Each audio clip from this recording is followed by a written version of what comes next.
Yeah, here you are, son. Said, do you really need him that strong? Dad, until I put him on, I thought you were Mom.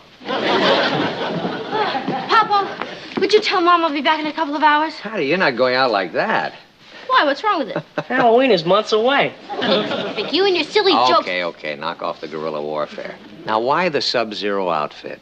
Because Richard likes to keep the top down on the car. Likes to. He has to keep the top down on that car. Why? It hasn't got any.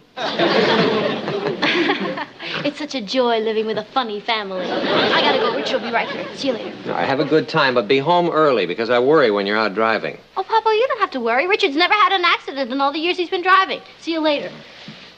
How many years has he been driving? 6 months.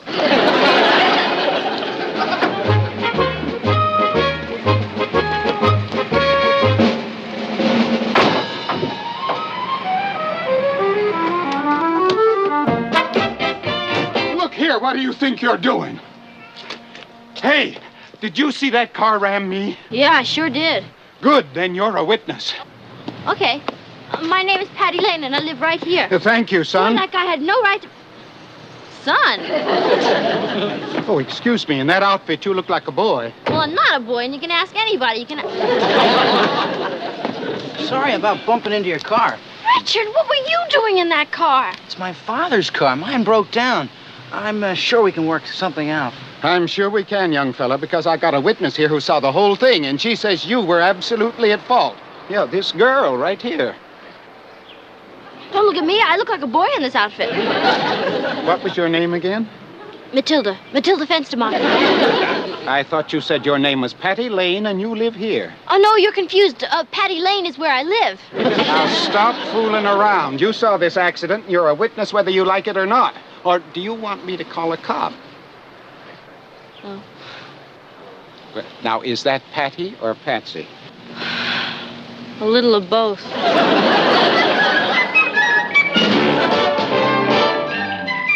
Meet Kathy, who lived most everywhere, from Zanzibar to Berkeley Square. But Patty's only seen the sights a girl can see from Brooklyn Heights. What a crazy pair!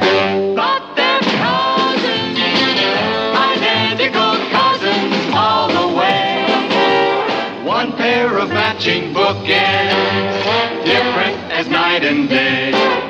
Where Kathy adores a minuet, the ballet russe and crepe Suzette. Our Patty loves her rock and roll, the hot dog makes her lose control.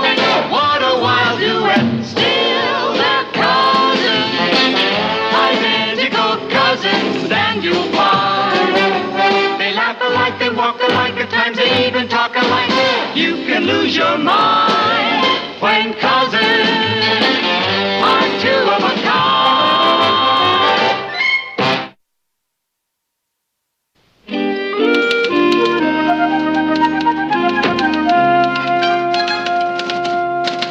Papa? Can I talk to you a minute? Yeah, sure. What's on your mind? You sure I'm not interrupting something important? No. This is just an editorial on Red China. Oh.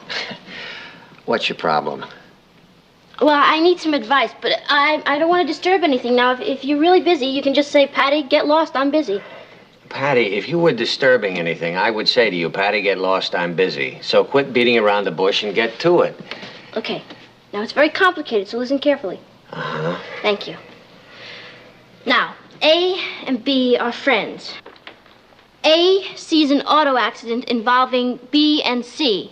Before A knows that B is involved in the accident, C nails A as a witness against B, whose fault it was. You understand? Yeah. But would you mind repeating the question? I haven't asked it yet. Oh. The question is this.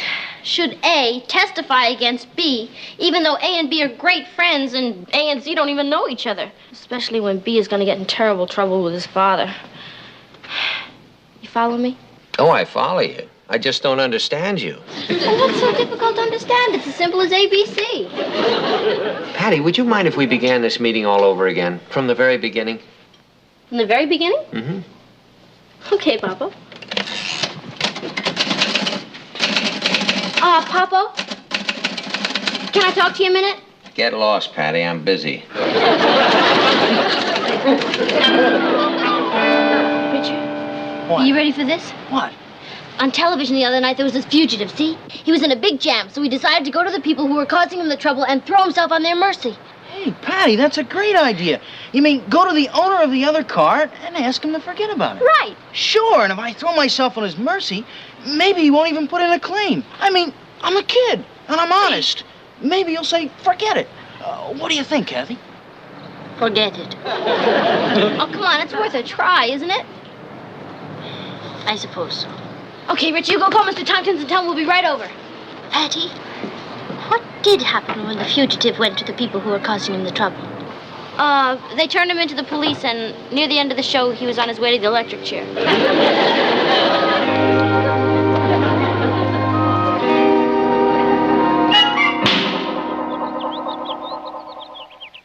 You see, Mrs. Tompkins, all I'm trying to say is that if you'll forget about everything, Richard will be happy to pay. My dear young lady, why don't you let Mr. Harrison tell me about the horrible accident himself? Horrible accident? It wasn't anything of the kind. Just the same, why don't you let Mr. Harrison tell me about it himself? Okay.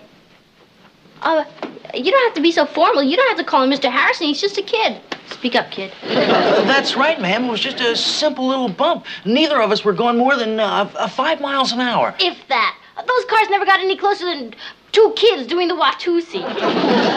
Naturally, you want to protect the man you love. Look, all we want to do is pay you whatever it comes to for the small damage done to your car. That's right, ma'am. I'm going to give up something I can do without and give you $1 a week out of my allowance. Oh, but you two children misunderstand me. We don't want a cent for the car. You don't? Oh, absolutely not. Burden you and this nice young man, well, we wouldn't even think of it. Oh, Mrs. Tompkins, that's fantastic. I don't know how to thank you, Mrs. Tompkins. Who cares about damages to a car? Isn't that great, Patty? Yeah, sure is, Mrs. Tompkins. It's the doctor bills that are really important. The doctor bills? Doctor bills for a car? The doctor bills for my husband, the victim of, shall we say, teenage recklessness. No, let's not. Mrs. Tompkins, are you trying to tell me that your husband was badly hurt? The doctors still don't know how serious his internal injuries are. Oh, boy. Oh. What was that? It's Mr. Tompkins on his bed of pain. Could we see him? If you promise to be very quiet. Oh, yeah.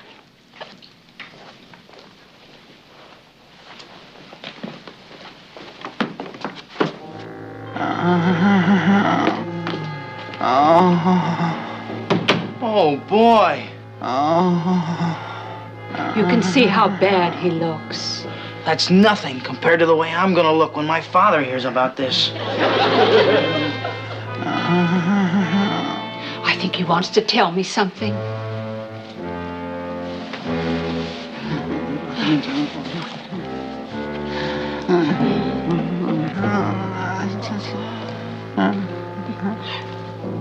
Is there one M or two in testament? You mean as in Old and New Testament? I mean as in last will and testament.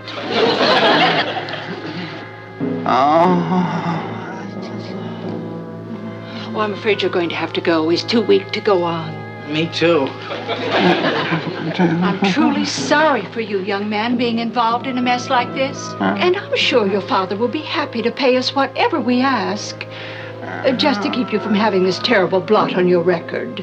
Say, $10,000? $10,000? Our lawyer, Mr. Lewis, will be in touch with you. Thank you, Mrs. Tompkins. We knew you'd be fair.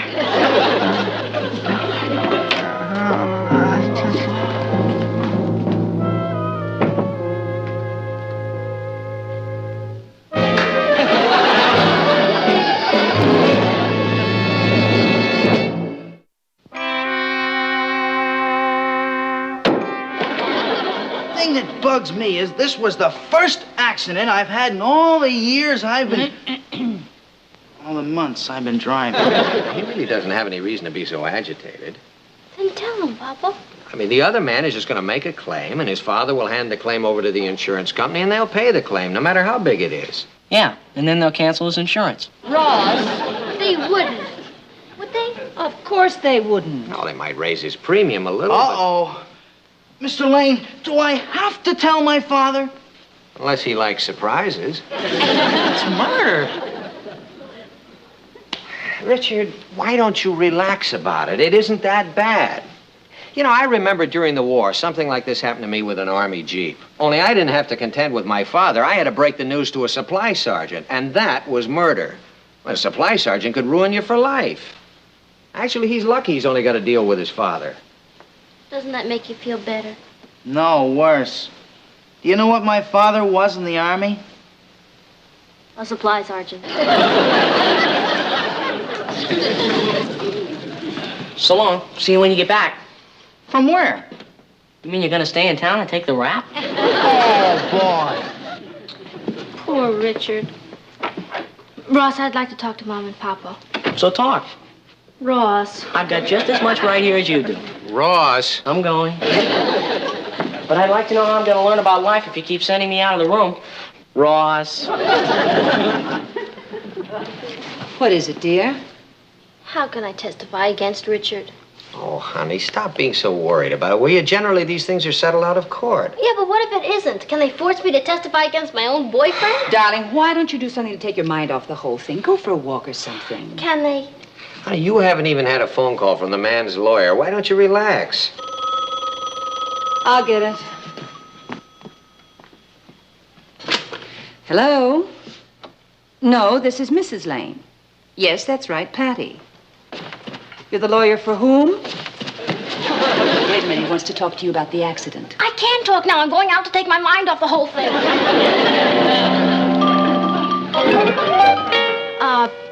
Any calls for me while I was out? Yes. A lawyer named Mr. Lewis called you. That's a surprise. He called about an hour ago, too. He said he wanted to come over and get a deposition from you. I know. I can't do this to Richard. I'll just have to keep stalling him till I find a way out of this mess. Please hurry up, Patty. I'm running out of excuses. What do you mean? Well, one time he called, I told him I was your mother. Another time he called, I told him I was your brother. What do I tell him next time? Oh, I don't know. Tell him nobody's home and you're just a burglar who's answering the telephone.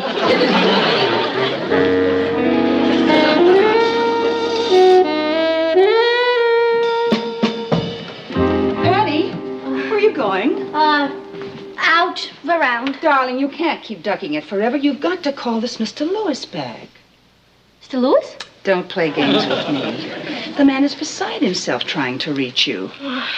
You know, he accused me of using an English accent on one of the calls. He must be out of his tree. Oh, not only that.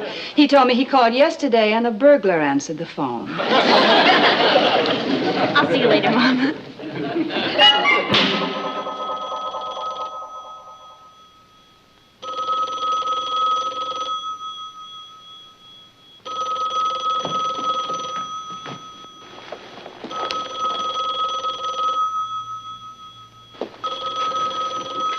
Hello? Who? Patty Lane? Who's calling? The Watusi Dance Studio. You have 2 free dance lessons for her? She can just answer a simple question? I'll take it upstairs. Just a minute.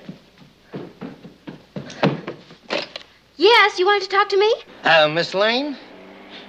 This is Mr. Lewis. I'm sorry I had to resort to such an obvious subterfuge, but you gave me no choice. Hello? Who is calling, please? What happened to Miss Lane? Hello! Miss Rain? You want to speak to Miss Rain? Who is this? Never mind who is calling. Who is this? This, Leon, Japanese houseboy. Who is this? This is Mr. Lewis! Oh, I'm terribly sorry, Mr. Lewis. You from out of luck. Miss Rain is unavailable. Are you sure? I'm positive I had her on the phone. Mr. Lewis, please, control yourself. No need to make a big McGilver. This is not Pearl Harbor, you know. Now, you listen to me, Rayon, and you listen good. You tell Miss Patty Lane that she had better return my call immediately. Do you understand what I'm saying? Yes, sir. Unconditional surrender.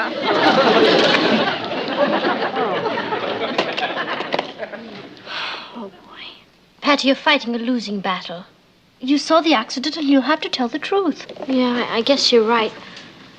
The question is, did I really see it? What? Now that I think about it, I'm not too sure. What do you mean? Kathy, all I can remember is I came out of the house and I heard the crash and then I looked over and... That's it, Kathy. I didn't see the accident, I just heard it. Are you quite sure? Oh, doesn't light travel faster than sound? Yes, but... There you are. Aren't you just rationalizing? Yeah, but doesn't it sound good? Any jury would see through such a flimsy pretext. Hey, Eagle Eyes, Can't you see I'm busy? will you take a look at this coin and see if you can't make it out? Is it a 1915 D or S? Where's your magnifying glass? Why don't you use I that? can't find it. You're always bothering me. It's a 1915 D, as in dumbbell. Thanks, sis. Never mind, sometimes he's... That's it, Kathy. That's it. That's what, Patty? That's how I can get out of testifying against Richard. You see, Patty, I'd really rather you didn't let me in on it. You see, you may need me later on as a character witness.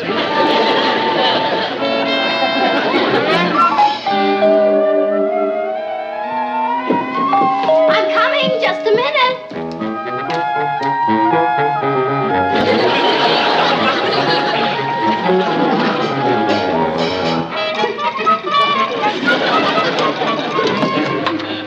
Hi, Henny.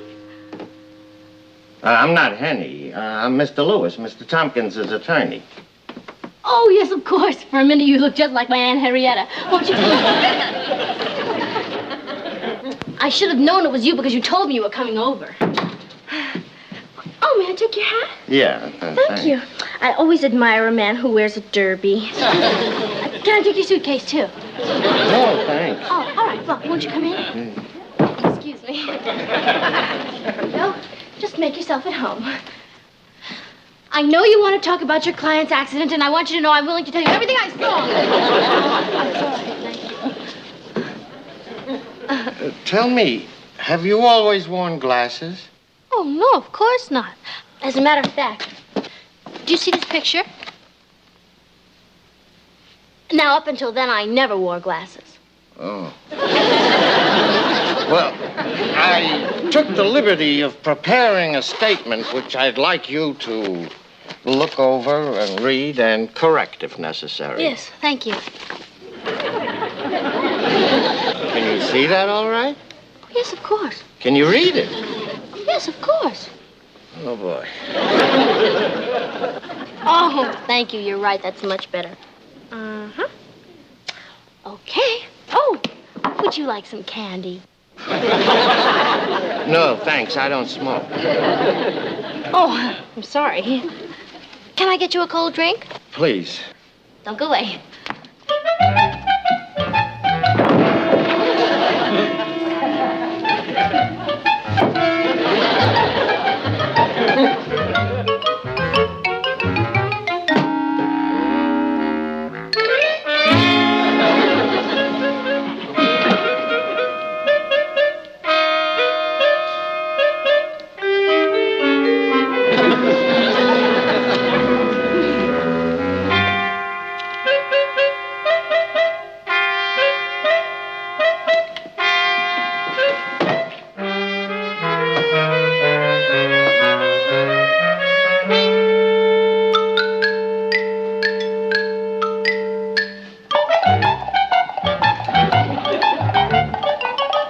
Ginger ale okay? Oh, sure, just Good. Never mind, I'm not thirsty anymore. Oh, Oh, Miss Lane, yes. while you were in the other room, I took the liberty of turning on your TV. Oh, good. Good. You like that show? Oh, yes, I love it. But I'm afraid you don't have it tuned in right. Oh? Now, I'll adjust it for you. Oh, thanks. You see, it's a color set, and you have to learn how to work it. But once you get used to it...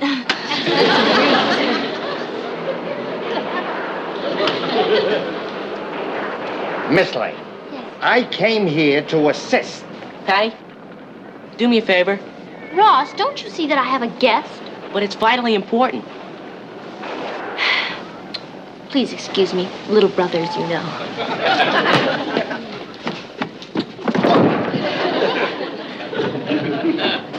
Ross, what is it you want?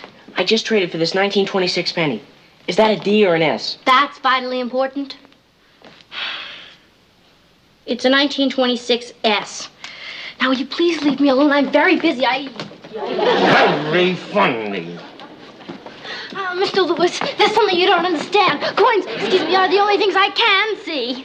Now, Miss Lane, I have to warn you. When I get you into court, friendly or unfriendly, you had better tell the truth, or so help me, I'll have you tried for perjury. Just don't see what good it's going to do us. They already tried talking to him once. What's the point of trying again? Look, Rich, you know as well as I do that most cases never even get to court. People sue for $100,000, and then you hear they settle out of court for $56.27. Look, I figure if we go to the Tompkins and catch them off guard and offer them cash, they may just accept it. Yeah, but Mr. Tompkins is in such bad shape. Well, money's one of the greatest wonder drugs in the world. He might just get instantly well. Maybe you're right. How much do we have in cash? $56.27. Look. Who is it? It's Mr. Tompkins. But it can't be.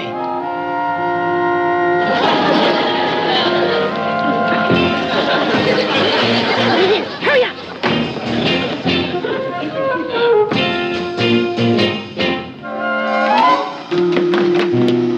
See, I told you were wrong. I know it was Mr. Tompkins. Do you mind if we pick up the blanket? What, and expose him to a draft in his weakened condition? Oh. Do you hear that? Yeah, he's groaning better. Let's settle out of court. I'd groan too if I had just run in the house that fast. Are you calling me a liar? I'm not calling anybody a liar, Mrs. Tompkins. All I'm trying to do is get at the truth. Pay him their $56.27. No. May I ask you a question? Certainly. If he's not dressed, why is he wearing a shoe? That's a special shoe prescribed by our doctor to relieve the pain. Pay him the $56. Okay, Mrs. Tompkins, I guess we were wrong. I apologize.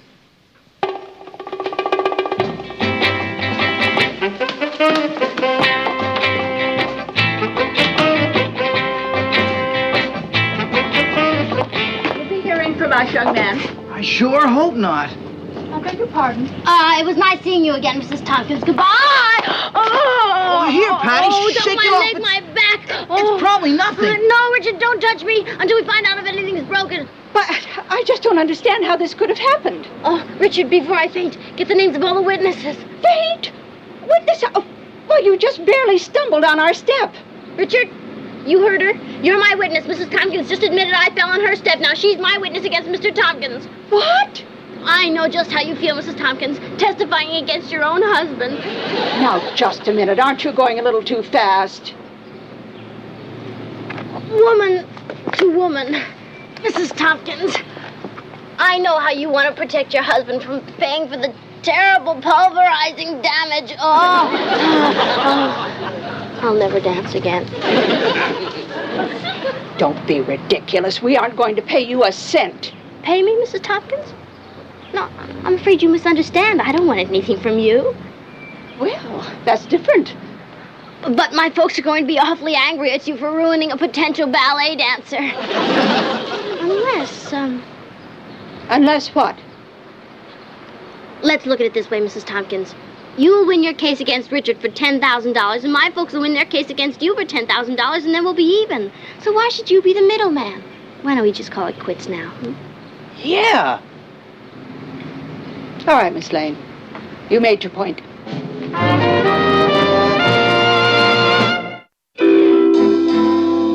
Hey, Patty, how about that? I think you conned him in to get me off the hook. How about that? Oh! Okay, Patty. You can stop putting it on. She went in. I'm not putting it on. I think I broke my ankle.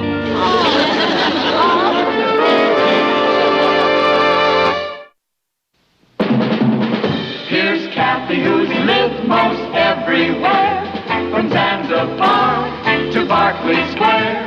The Patty's only seen the sights a girl can see from Brooklyn Heights. What a crazy pair, but they're cousins.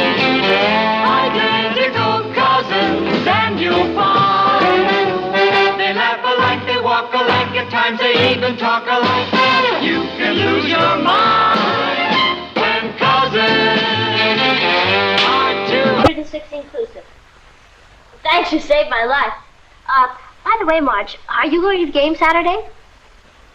With Gary Shellhammer? Oh, he's really ultra. Okay, have a good time. Bye. Remind me to send her a Christmas package marked "Don't open before soaking." Scratch, Gary. Are you sure I should be in on this? This intrigue is putting a dent in my childlike innocence. Fran? Hi, Patty. Could you please tell me what our history assignment is? Pages 99 through 106 inclusive. Gee, thanks, Fran. You saved my life. By the way, are you going to the game Saturday? With Chuck Walters? Oh, he's really ultra. Well, have a good time. Bye. Scratch, Chuck? No. Put a question mark next to his name. He's still alive. Well, I thought you said he was taking her. Correction. She said she thought he was taking her. You know, Fran. She still believes in Tinkerbell. I'm surprised Richard hasn't asked you to that game. Well, who said he hasn't? Well, what's the reason for all the phone calls? I just want to see who else is available before I say yes. Patty, I don't think it's fair to keep him dangling. Mom, if I said yes right off the bat, and then somebody really dreamy asked me to go, I'd have a trauma for the rest of my life. Yeah, but what's going to happen if he gets tired waiting? You know the old saying, bird in the hand is worth two in the bush. Yeah. But what about don't put all your eggs in one basket? I think don't count your chickens before they're hatched is more to the point. Wait a minute. How did we get into the poultry business?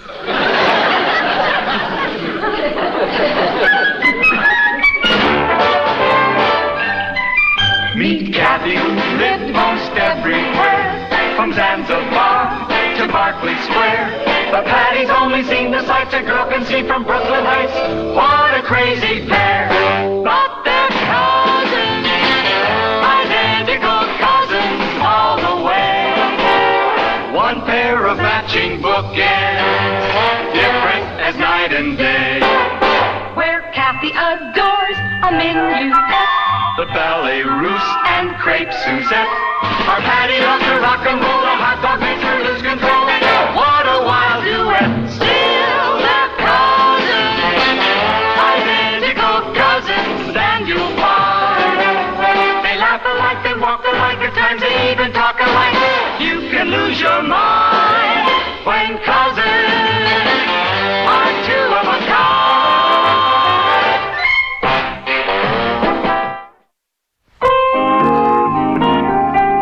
What I'm trying to say is this, Patty.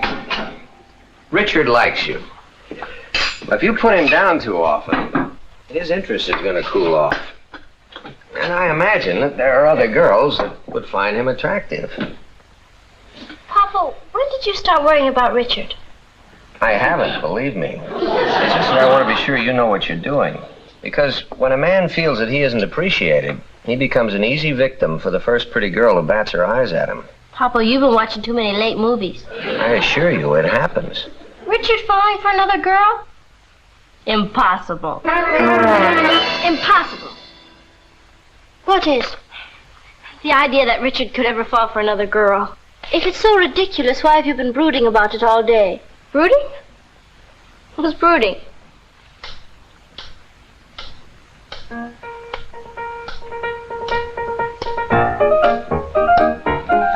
I know he has his faults, but when it comes to being trustworthy, he's like old dog Trey. Then why are you so worried? I'm not worried. Patty, I think you can carry on both sides of this conversation without me. If you'll excuse me.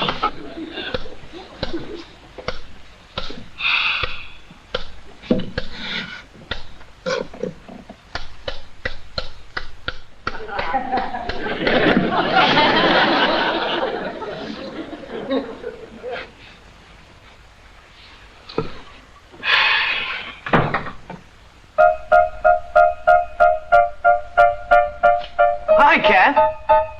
Would you tell Patty Mr. Big is here? How's your piano coming, Kat? Richard, I think after all these years you think you... Think what?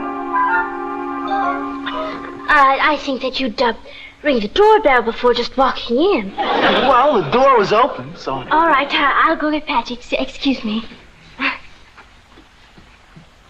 Became commander of the Carthaginian forces in Spain in 221 B.C. Don't leave this room till I give you the all clear.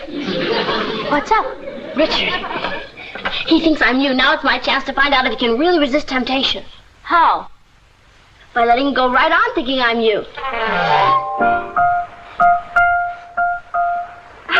I'm sorry, Richard, but Patty is unavailable. Anything wrong? She gave herself an egg shampoo, and at the moment her hair looks more like an omelet than a head. With one little egg? It must have had a double yolk. She'll be devastated at not being able to see you. Me? Oh, now, let's not be modest, Richard. Yes. You're definitely the rugged outdoor type. You're putting me on. No, not at all.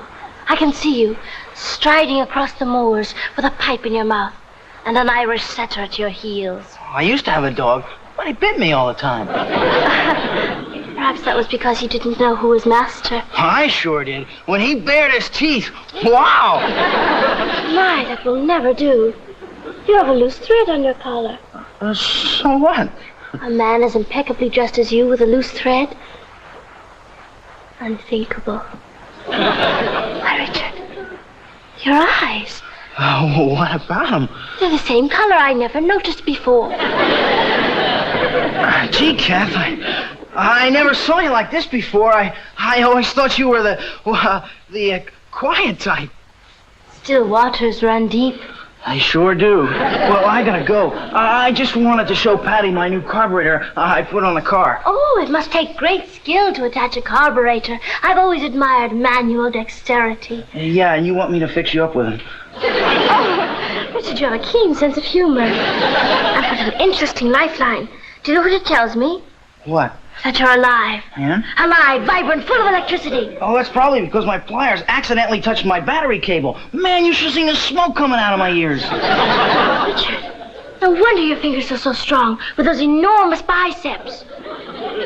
Kath, me and Patty's tied up, and you're her cousin, and you're crazy about carburetors.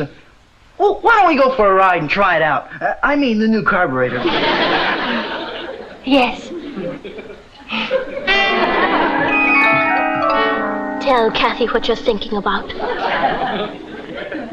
Well, I was thinking about that new carburetor. Now that I put that new dual on, it's really two carburetors in one. Richard, I was wrong about your eyes. They are different. I haven't got them both synchronized yet. One of them has little gold flecks in it. It squirts gas when my motor gets overheated. And your chin, it's got a little dimple in it. It's got a needle valve that gets stuck sometimes. And your nose. It's absolutely patrician. Not bad, considering I picked it up in a junkyard. Why are you so distant? Distant? If I was any closer, I'd... Oh!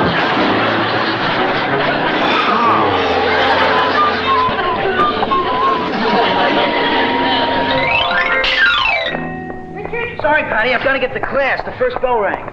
Where'd you go after you left my house last night? Last night? Yeah. When you say last night, what do you mean? I mean the day before today, only after the sun went down. Oh, last night. Yeah. Well, wasn't that the bell? I promise I'll let you know when I hear it. Now, about last night. Yeah. Well, I drove around for a while. By yourself? Mainly. Did you have fun? Fun? Yeah, F-U-N, fun. What kind of fun can you have driving around by yourself? Mainly. You know what's a shame? What? Well, I mean, as long as I couldn't go, it's too bad you didn't take Kathy out. I mean, then you wouldn't have been driving around by yourself. Mainly. Well, I guess, yeah. Oh, you can't tell me that wasn't the bell. I've got to get to my Kathy. Civics class. The gall of that boy. He just stood there with that silly grin on his face trying to pretend he wasn't out with you. With me? Well, you know what I mean. Papa was absolutely right. About what? About Richard. The first pretty face that came along, you went, "Hey," just as if I wasn't even alive. When are you going to learn to knock? Number one boy downstairs. Await your arrival.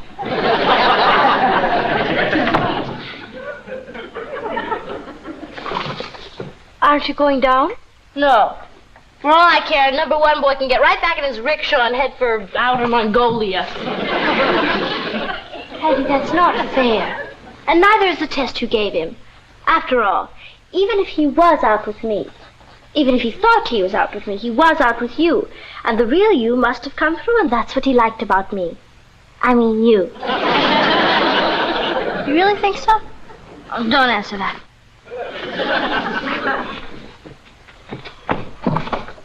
I may forgive him. But first, I'll make him squirm a little.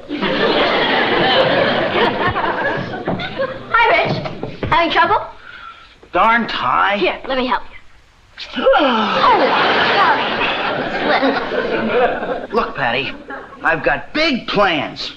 Guess where we're going? To the city library to hear a lecture by Professor Ernest Krumholtz. What kind of a thing is that to do on a Saturday afternoon? Wait to hear what he's going to talk about. Oh, what? Your dictionary and how to make the most of it. My what and how to make the what of it? I hear he's great explaining how to use those doohickeys on top of vowels. Oh, he is? And if you don't know how to use those doohickeys, then you won't know how to pronounce words. You see what I'm driving at? I'm beginning to. And it sounds dull to you, huh? No. As a matter of fact, it sounds fascinating. It does? Mm-hmm. I'd love to go. You would? Swell. I'd hate to tell Wilbur and Cynthia we couldn't make it. Oh, what's the matter with me? I forgot. Just looking at Wilbur makes you nauseous. And you can't stand Cynthia. Richard, look, you've really been too honest for me to pretend any longer. I'm not interested in your dictionary and how to make the most of it. Oh, that's great. It's great you told me. I'll just call up Wilbur and tell him we couldn't make it.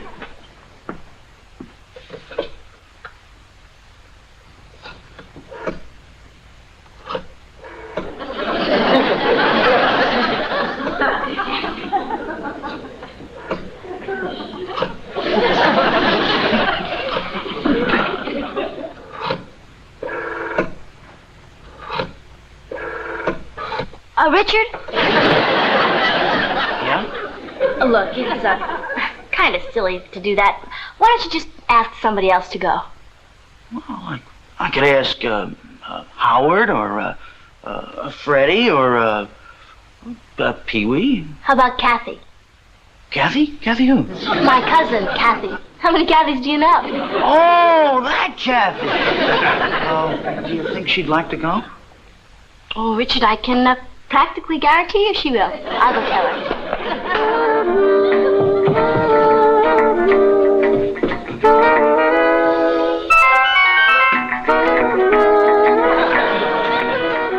Patty, not again. Just this last time, Kathy.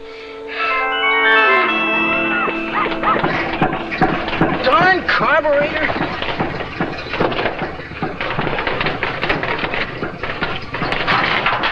Richard, I bet you told Patty that we were going to a lecture just so she'd back out.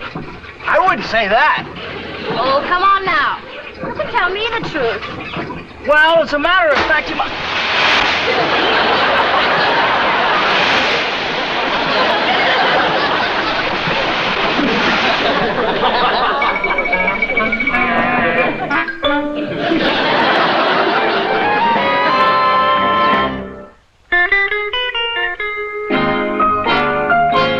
Richard, don't put that oily shirt in the hamper, dear. Okay, Mom. Well, it's so nice to meet you, Kathy. My, it's amazing how much you look like Patty. Yes, I've looked like her all my life. Richard tells me that you're interested in classical music. Oh, yes. I wouldn't listen to anything else. Tell me, how do you feel about Schubert? Well, actually, I like regular ice. Oh, good old Franz Schubert. Yes, every time I think of him not finishing that symphony, it gets me. Right here.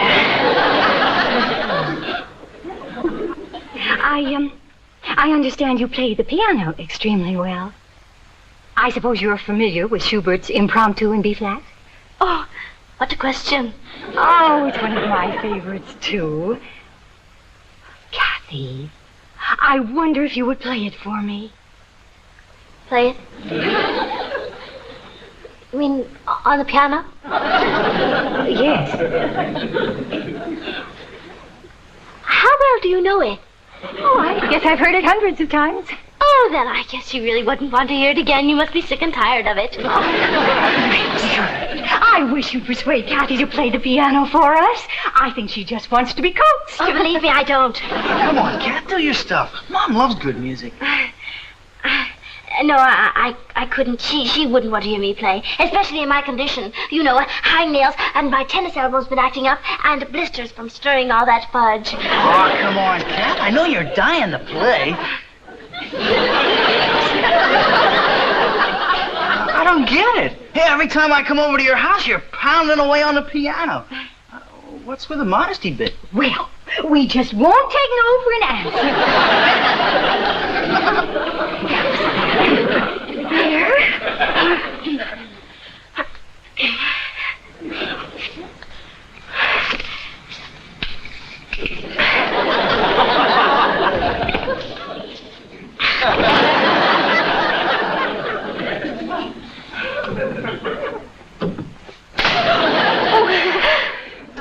Too high.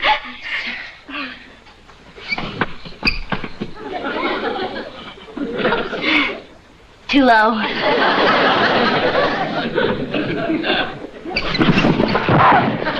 Too bad. Come on, Kath.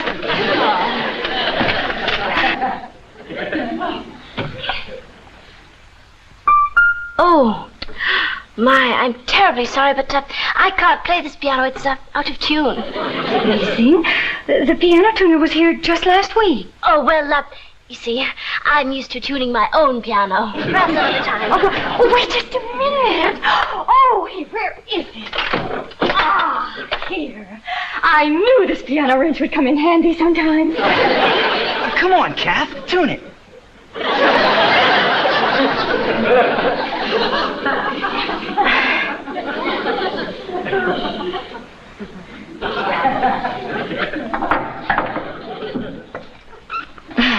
Hurry up, Kath.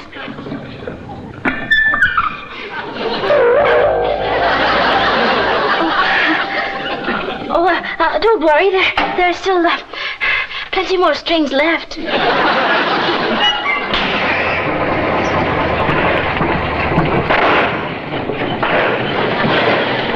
Welcome to World War III. What's wrong with it? I don't know. Sounds like it could use a shot of penicillin.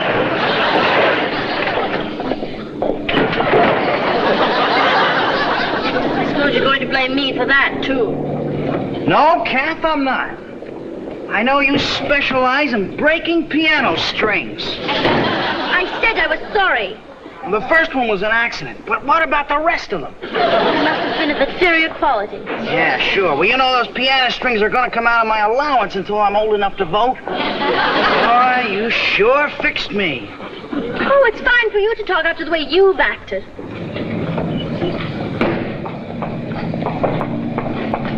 Kath, What? do you want me to walk you home? No, thank you, Richard. I think you'd better save those king-size mucklucks you call feet for stepping on your dancing partner's toes.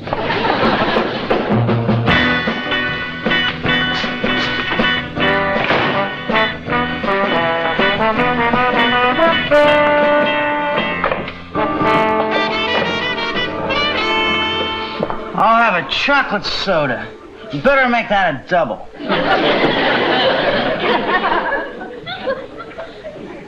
Well, what do you know? She came back to beg me to forgive her.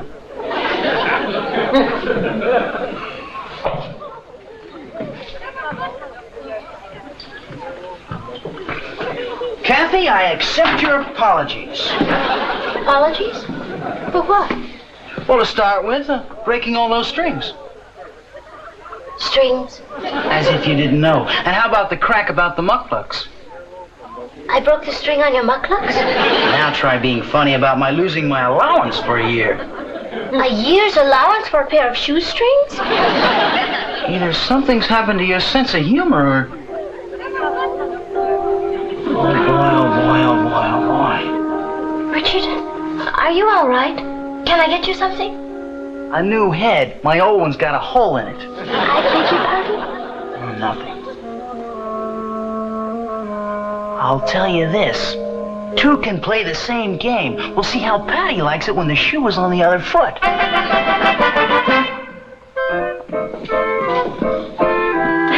You wanted to see me? Kathy, it's bigger than both of us. What is? What we mean to each other. Now, don't fight it, baby. Richard, you flipped. Sure, over you. We can run away and get married. I'll get a job. Oh, it's written in the stars. Don't touch me. Okay? That's the way you feel about it, Patty. No, you mean Kathy. No, I don't. I mean Patty. I've been on to you from the start. Oh, sure. Now, wait a minute, Patty. Look, Rich, I don't know when you found out, but you didn't know that first night in the car. You were absolutely drooling, and I'm glad I found out about the real you before it's too late. I didn't want to do this, but you're forcing me. What is it? Definite proof that I knew. It's a little note I wrote to myself. This is to certify that on Thursday night, Patty sat at the piano pretending to be Kathy. I am writing this document to prove to the world that I wasn't fooled for a minute. Does it really say that? Oh, I've been doubted for the last time. You know what I'm doing? I'm keeping this forever. Next time I come unglued over a girl, I'm going to pull it out and read it and remind myself that the girl of my dreams didn't trust me. Oh, Richard, wait. No, I'm sorry. You've hurt me for the last time. What is it? I'm sorry. You admit you were wrong? Scout's honor. Tell me, how did you know it was me? Masculine instinct. Masculine instinct? Sure. When a fellow feels that way about a girl, he's got a built-in radar that goes beep, beep, beep whenever she's within a mile of him. Oh, Richard, I'll never doubt you again. You keep yourself free, I may take you to the basketball game tonight. Thank you. Bye. Bye. Patty, that wasn't very nice. I can't help it, Mom. I had to see what's inside or I'll explode. Patty, I think you should bear in mind that this whole thing started because you didn't trust Richard. Now, if you open that envelope, that's just another sign of your lack of faith. You understand? You're absolutely right, Papa. I should be ashamed of myself. Here, you open it.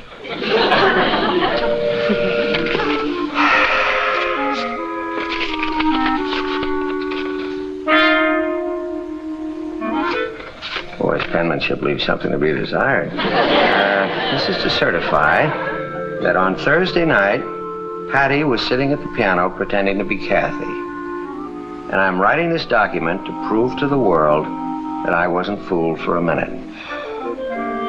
Good old Richard.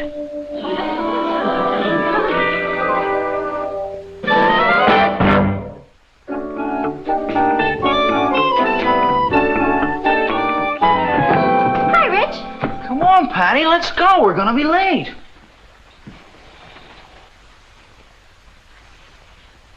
Richard? Come on, Patty, let's go. What are you trying to pull? You said you could tell Patty from a mile away. Well, that's right. This is a masculine instinct test to see how well that built-in radar works. Having trouble, Ruby? Just a second.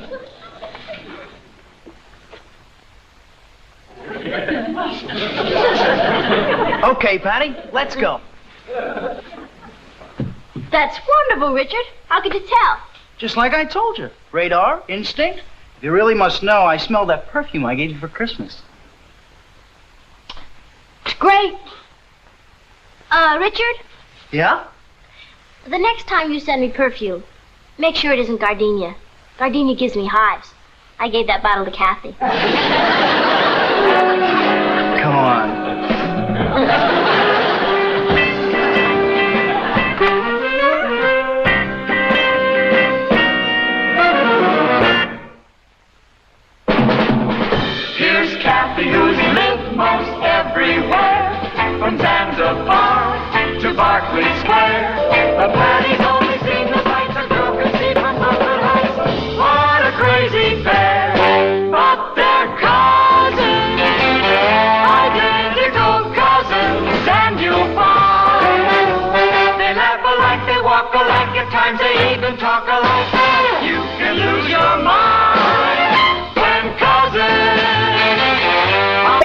I even mentioned it. Honey, you're letting in too much air. How can I tell if I'm in here? Don't talk. Well, how's the patient? She's got something. One of her glands is swollen. Well, I don't know what you were saying, but I'll defend to the death your right to say it. I'll bet $1 million it isn't 1 point over 98.2. It's 99.8. Pay up. Ha ha. You have to stay home today, young lady. Mom, I can't stay home. I'm sorry, dear. There are just too many things going around. I'm going to call the doctor. Oh, Mom, 99.8 isn't even a temperature. You'll laugh. Mom, maybe I'm just more warm-blooded than the average person. This is a disaster. I can't afford to miss school today, Papa. You got a test? No, but I have a dramatic club rehearsal and a meeting with the dance committee at lunchtime, and somewhere I've got to squeeze in my debating team partner. And that's all?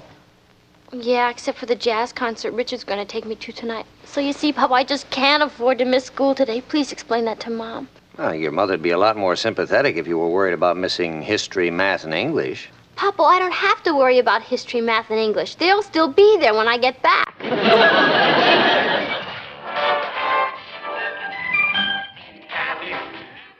Everywhere from Zanzibar.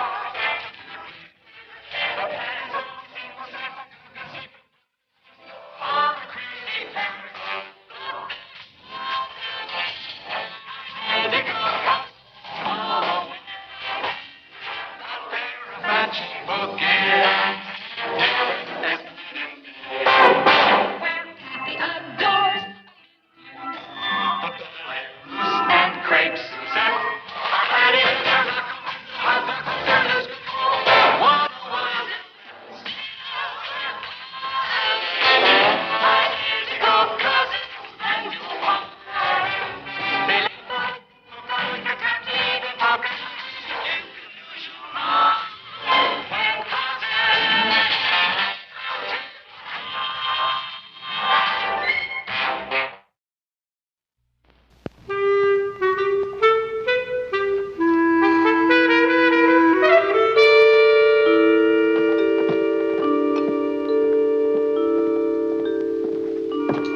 Mom, you up here? Yes, dear.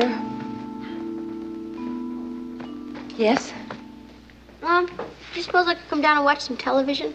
Oh, you know what the doctor said, dear. You're to stay in bed until he gets here. Oh, that won't be until this afternoon. Well, that's when he makes his house calls, if there's no emergency.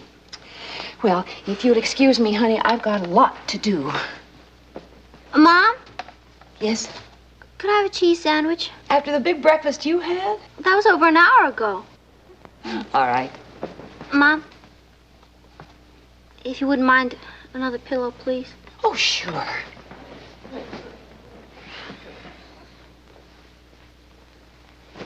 Thanks, Mom. You're an angel of mercy. Mom, you may as well go all the way. Why don't you make one of those great grilled cheese sandwiches with ham and tomato and a little Worcestershire sauce? You know those special ones? And some milk, naturally. Naturally. Anything else? Yeah, some olives. Is that all? Oh, yeah. I don't want to be any trouble, Mom.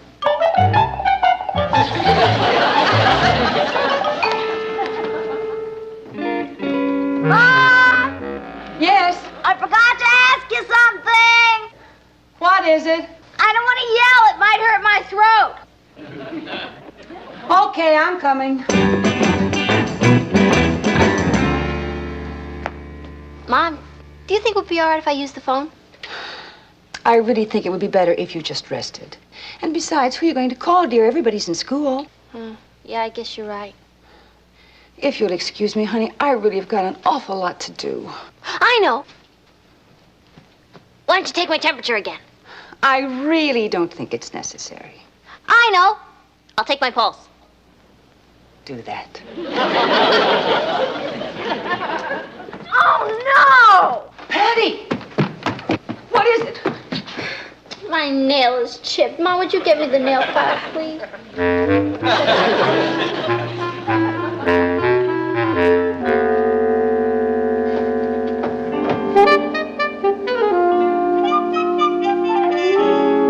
Thanks, Mom. Patty, why don't you make some phone calls? But you said nobody'd be home. Doris Hartley's home with a broken leg. Wonderful.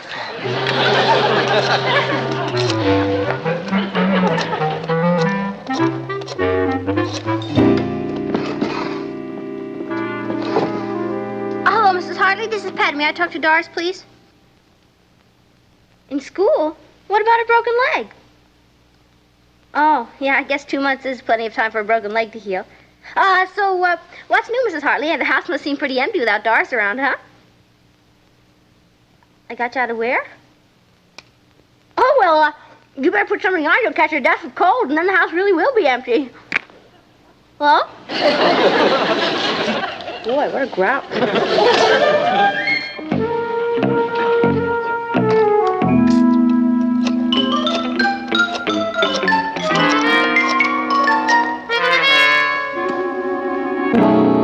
Hello, is this Brooklyn Heights High School? Is this the secretary? Hi. I wonder if you'd do me a very large favor. Is the absentee list made up yet? Oh, good. Would you read it to me? No particular reason. I just want to see who's available for some phone calls. Me, I am, let's just say I'm a community-minded citizen who makes a hobby out of calling shut-ins. You're not allowed to give out students' phone numbers? I'll tell you what. Why don't you give me the numbers without the names? Hello? Gotta do something nice.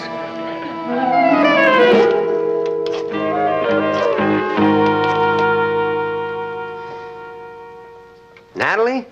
See, what's been going on around there? I've been trying to reach you for an hour. I let Patty make some phone calls just to occupy herself. Well, who's she been calling? Aren't all her friends in school? Did you ever hear of the classified phone book? She's been poring over it like it was the Book of the Month Club selection. In other words, she's feeling pretty good. She's fine. Now ask me how I am. Well, you were the one who insisted that she stay home. Yeah. Honey, I haven't got any more time to talk to you. I've been trying to get the breakfast dishes done for the last 3 hours. But thanks for calling. It's good to talk to somebody without climbing the stairs. Bye, dear. Goodbye.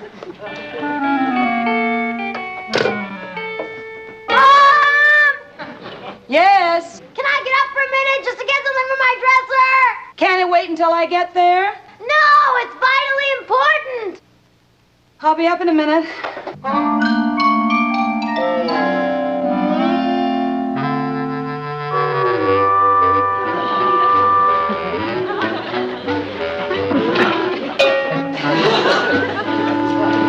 Oh, Mom, can I have an apple as long as you're coming up? I am up. Mom, there must be something wrong with this electric clock. Why? Because it only says 5 after 11. Well, that's the right time. What'd you want? My makeup tray inside. Boy, time certainly drags when you're home in bed. Certainly does. Mom, could I have some tissues over there? I thought we blew a fuse. Not yet. Oh, I guess I'll need my pencil sharpener for my eyebrow pencil. It's right there on the desk. Oh, and Mom, could I have the mirror over there on the dresser? Thank you. What's all this for? Well, I have to do something to keep me from going wiggy. Mom, are you sure we can't get the doctor here any earlier? I told you he just doesn't consider this an emergency. That lot he knows. Mom? There's no rush about the apple. Anytime you happen to be coming back upstairs. I have a feeling it'll be soon.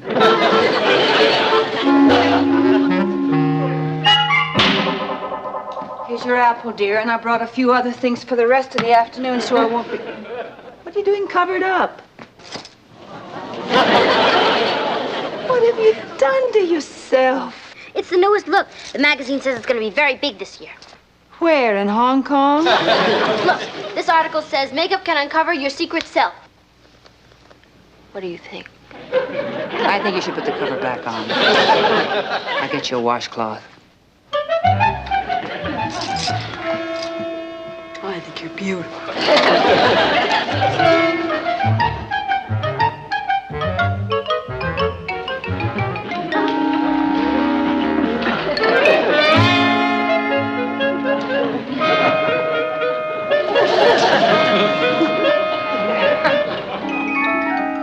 All right, honey, here's a washcloth. Now get all that stuff up. All for one and one for all.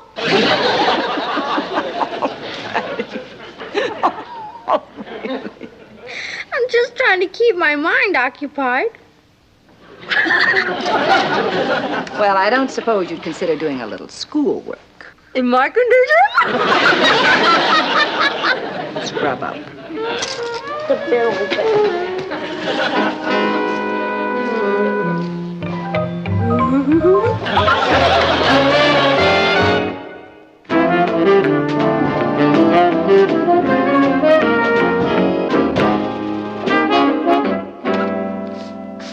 Hi, honey. No. You're not interrupting.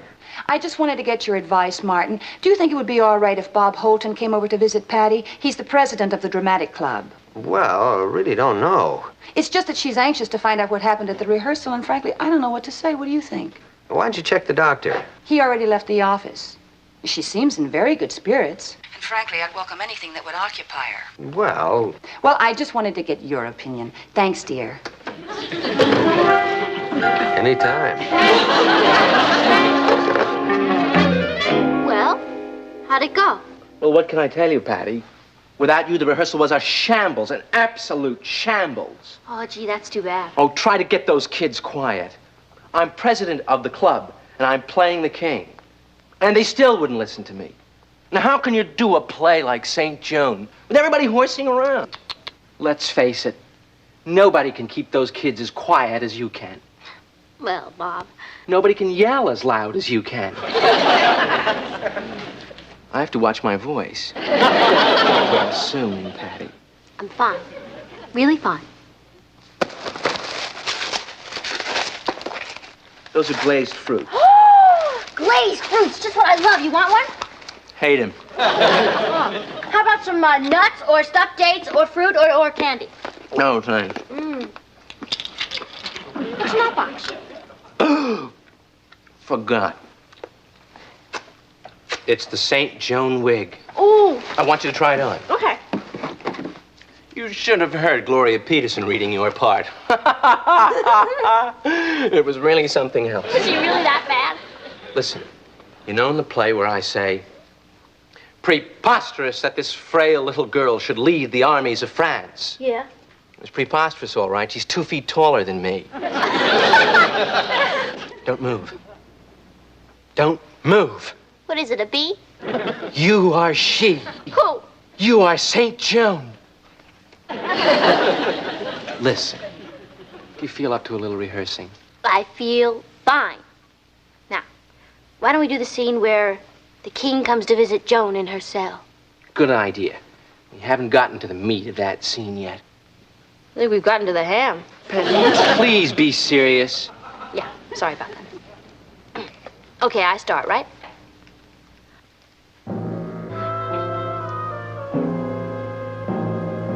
The king flatters me by his presence. Wait a minute. What's the matter? Give me a chance to get into the mood. I can't become a cruel tyrant like that. I'm sorry.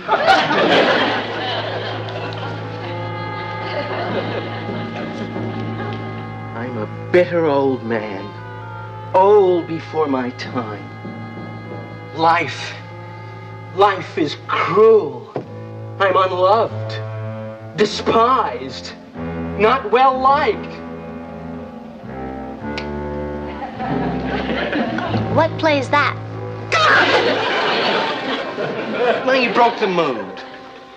I'm sorry. All right. Well, that's the cell door. I'm just coming in. You are the king of France, even if you are bitter and old, hated and despised by friend and foe alike. But why are you hated and despised? Because you're rotten, because you're cruel, because you treat everybody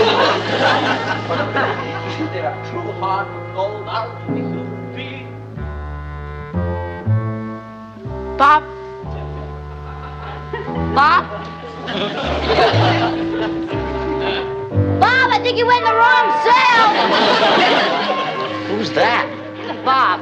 He's my leading man in the play. Where'd he go? At the front door. Hey, do you think you'll be okay without a keeper? Ho, ho, ho. What do you want? Freddie Marshall's here, and in case you don't feel well enough to see him, he sent these up.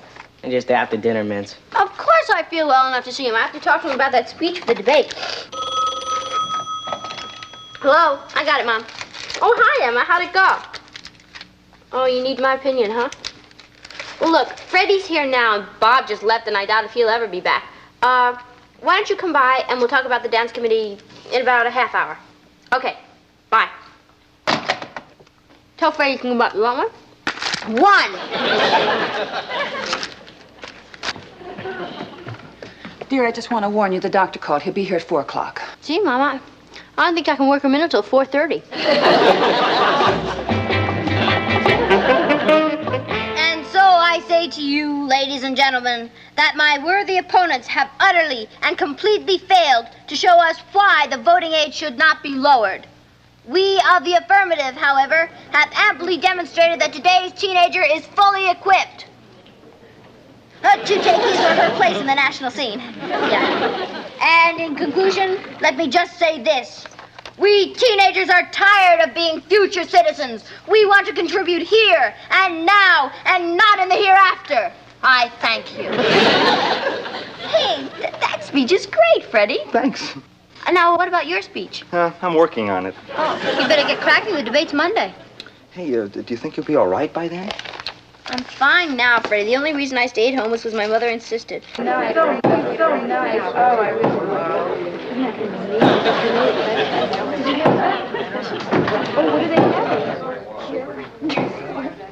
Nat? What is all this? What are you doing home so early? Well, you called and said Patty was giving you such a rough time. I thought maybe I'd come home and help, but it's like a congressman's lobby. What are all these kids doing here? Oh, they're waiting to see Patty. That's Bob. He's the president of the Dramatic Society. That's the dance committee. Richard, you know, the girl he's talking to is Gloria Peterson. Who's the man on the phone? The doctor. The doctor? You mean you let Patty keep him waiting? Of course not. He had to call his office. I was just going to go up and tell Patty that he's here and to get rid of Freddie. Freddie? Debating team. Natalie, I don't understand you. I mean, how can you let all these kids come here when Patty is sick? I asked you and you said it was okay. Well, you mentioned one, not a whole congregation. Here, put that in the refrigerator, would you? What is it? That's some ice cream for Patty. I'm going up and clear out her room. Excuse me, girls. Pardon me, I'm coming through. Excuse me, fellas, I just live here. You sure you don't want one for the road? No, thanks. I really got to get going. Besides, it's too close to dinner. Dinner? It's funny, I'm not even hungry. So, do you want me to tell the dance committee to come on up? Nope. Hi, Papa. This is Freddie Marshall. He was just leaving. I know he is. When you get downstairs, tell the rest of the group that visiting hours are over. Oh, but Papa, I haven't seen the dance committee yet. And Richard's here, and I hear Bob got back, and Gloria Peterson. Boy, is she gonna be disappointed. Yeah, well, I'm afraid the doctor takes precedence over all of them. Oh, is he here already? Yeah, I'm just gonna bring him right up. Papa, you want a chocolate-covered pretzel?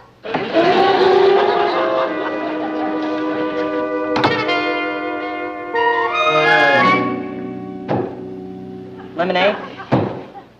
Are you a loyal subject of the king? Are you friend or foe? Are you with Joan? No, I live here. How long is Patty going to be tied up? Till the doctor leaves, I guess. Stand aside! I must take my leave. Okay, but you better stop by the gas station and have them tighten your bolts. Well, you must be a very popular young lady to judge from the number of visitors down there. That's when she's homesick. You can imagine what it's like around here when she's well. How's her pulse? Perfectly normal for a girl her age. Of course it's normal. I bet my temperature's normal, too. Patty. Has it gone up? No, down. It's normal. See? Can I get up and get dressed? As far as I'm concerned, you can. You see, that's what we need in the world. More doctors like you. Mom, would you have...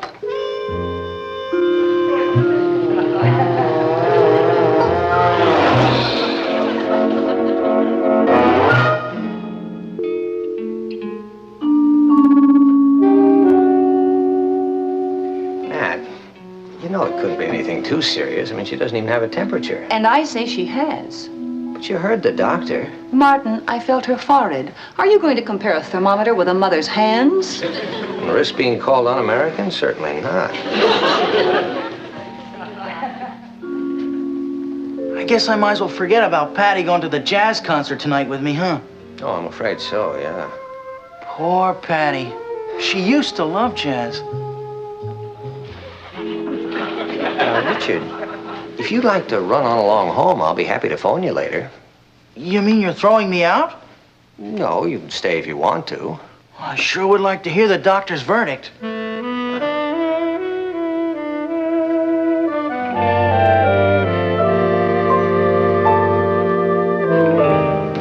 Well? What is it? The worst case of the sweets I've seen in a long time. What? You turn that candy store back into a bedroom and she'll be fine. Thank you very much, Doctor. I'll take care of that right away. You're welcome. Care for a chocolate-covered pretzel? Thank you, Doctor. Richard, Yeah? I want you to do me a favor. You name it. I want you to go to that jazz concert tonight with somebody else. Oh, nothing doing. Please, Richard. You can't tie yourself down to me. Not now. Patty, Richard, I'd feel much better if I thought you were having a good time. Well, what kind of a good time can I have without you? I might as well tear these tickets up. No, wait. You sure you don't want to go without me? I'm positive. Besides, who can I get at this late hour? How about Gloria Peterson? Patty, in the first place, she's too tall. And in the second place, Yes. you break my arm. You better believe it. There's only one girl I'm sure would be free now. And that's Dusty Higgins' kid sister. I guess she'd get a big kick out of going with me. There, she sounds perfect. Why don't you take her? Well, I don't know, Patty. Richard, I insist. But, Patty, Please, Richard. I must rest now. Oh, sure. Richard. Yeah? You know, I finally understand what Joan means when she says in the play, only through our own suffering can we know the suffering of others. Do you understand? Yeah. But I don't think the concert's going to be that bad.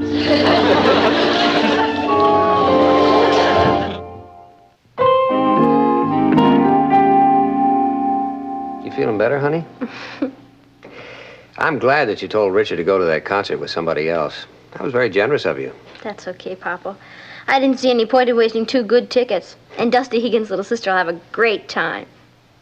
You know, I'll bet it's her first date with a grown man. Grown man. Believe me, Papa, to a kid, Richard's a grown man. You know, I can still remember my first date with an older man. Up until then, I guess I had been to 2 Saturday movies with a boy. Then one day, out of the clear blue sky, Jack Nordstrom called and asked me to go to the museum. He was ancient. Must have been 15. I almost fell off my shoes. Patty, Richard's here. He forgot the tickets. Ah, clunk. Oh, there they are. Would you give them to him, Papa? Yeah. Thank you. I'd forget my head if it wasn't tacked on. You said it, I didn't. I'm sorry, Patty, but I gotta go. Where's Dusty's kid sister? She's waiting in the car. Oh, why don't you bring her up? I'm dying to meet her. Well, I know, Patty. You know how embarrassed she is. I mean, knowing that you're my girlfriend, and, well, you know that whole story. She must be excited, huh?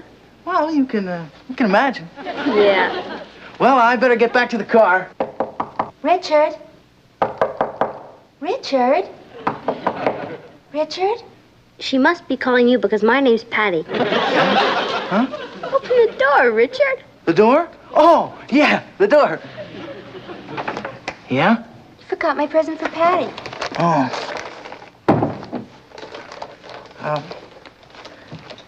She didn't know she brought you some candy. Well, I've got a split. Richard, where are your manners? Ask her to come in. Patty, it's getting late. That's ridiculous.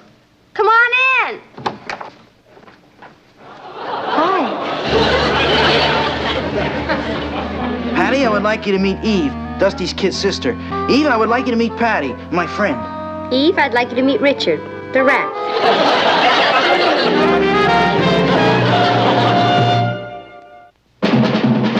What a crazy pair, but they're cousins, identical cousins, and you'll find they laugh alike, they walk alike, at times they even talk alike. You can lose your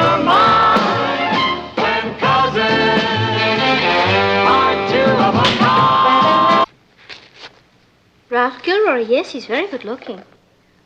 Well, he's definitely another possibility. Patty, I don't know what this little tiff between you and Richard is about, but it's not a little tiff, and I really don't want to talk about it. All right. But you've only been not talking for 2 days. Do you think it's a little early to be looking for a replacement? Kathy, this is war. It's never too early to build up your defenses. Besides, Ralph Gilroy really digs me. How do you know? When a boy keeps hitting you and pulling on your hair ribbon, that's a definite sign. Your hair ribbon? Back in elementary school. No matter how many times I kicked him in the shins, he kept pulling on my hair ribbon. And then, one day, it happened. I knew it was love. What happened? He kicked me back. I'd better get dressed. Are you sure you don't want to go to a movie with Freddie and me? Uh-huh. All right, Patty. I understand. After all, Richard might call again, and then you wouldn't be here to refuse his call. Kathy, I assure you I'm above that childishness. Well, perhaps Richard has decided to stop phoning and make a frontal attack. He wouldn't dare. If that's Richard, you can tell him to go jump in a lake. He's all wet anyway. Who was it? Was it Richard? No, but I think he sent you a box of candy. You didn't accept it, did you? Why not? Well, you can throw it in the garbage can for all I care. Throw it in the garbage can when I'm here?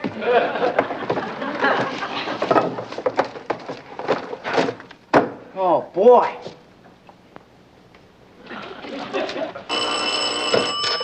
Paul?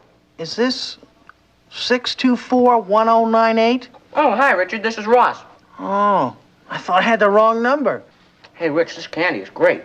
Candy? What are you talking about? I'm talking about the candy. You mean somebody else sent this to her? Ross, would you ask Patty if she'd please come to the telephone? Sweets to the sweet. Al Cameraman. What? Richard, the next time you don't send a box of candy, would you call a guy and let him know?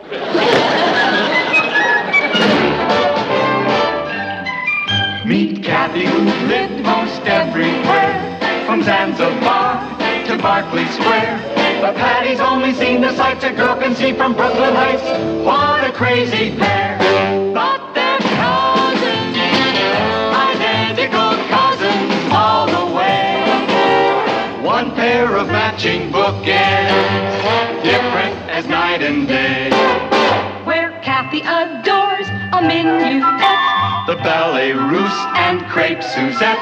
Our Patty loves her rock and roll, the hot dog makes her lose control. What a wild duet! Still they're cousins, identical cousins, and you'll find they laugh alike, they walk alike, at times they even talk alike. You can lose your mind when cousins are two of a kind.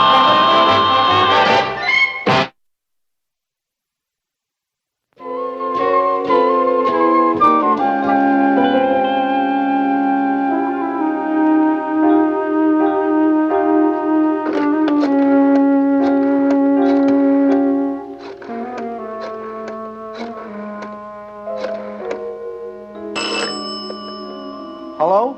Hello, Richard? This is Ross. Ross, can you talk a little louder? I can't. That's the whole point. Well, how's Patty? Well, Still sore at me, huh? Rich, will you hold on a second? Patty! Phone! Patty! Phone call! Patty! I'm coming. I haven't got all day, will you? I didn't even hear it ring. Hello? Oh, boy, is that you, Patty? Who is this? It's me, Richard. Hello. Goodbye. What'd you do that for? I told you I didn't want to talk to Richard if he called. Sure, but he didn't call. What? I called him. You... Yeah, and now he thinks that... Oh, how would you like a knuckle sandwich? Don't flip your wig. I was just trying to patch things up. What makes you think I want to be patched? Mom! Okay, no more Mr. Nice Guy. What's the matter? Do you know what your son, the ankle biter, just did? He tricked me into talking to Richard on the phone. Well, I think that was very sweet of him, and I think you're going to spoil your appetite for dinner. How can you spoil something that's already spoiled? Patty, since you haven't seen fit to confide in me, I don't know what this little spat between you and Richard is all about. It's not a little spat. No? What is it? Nothing, Mom. All right, darling, if you don't want to talk about it, that's up to you. Where are you going? Oh, I've got work to do. Don't you want to hear what happened between Richard and me? Well, I'm not going to drag it out of you. You're not? Certainly not. Mom, why don't you sit down and I'll tell you. Remember last week when I had a date with Richard at the shake shop? I waited over an hour for him. He was that late? He was even later. He never showed up. And then the next day at school, somebody told me they saw him at the library with Cynthia Howard. I see. Did he have any explanation? Of course not. He didn't say anything? Who knows? I haven't talked to him since. Well, dear, I don't think that's a very reasonable attitude. Suppose he can explain the whole thing. It might just be a misunderstanding. You really think so? Well, you'll never know unless you talk to him. That's true. Maybe that's him. I'm sorry, old timer, but all systems are no. Bye. Who's that? Richard? Richard! Yeah, and you saw me, Patty. I hung up on him as fast as I could. Ross, I can strangle you! What? Mom!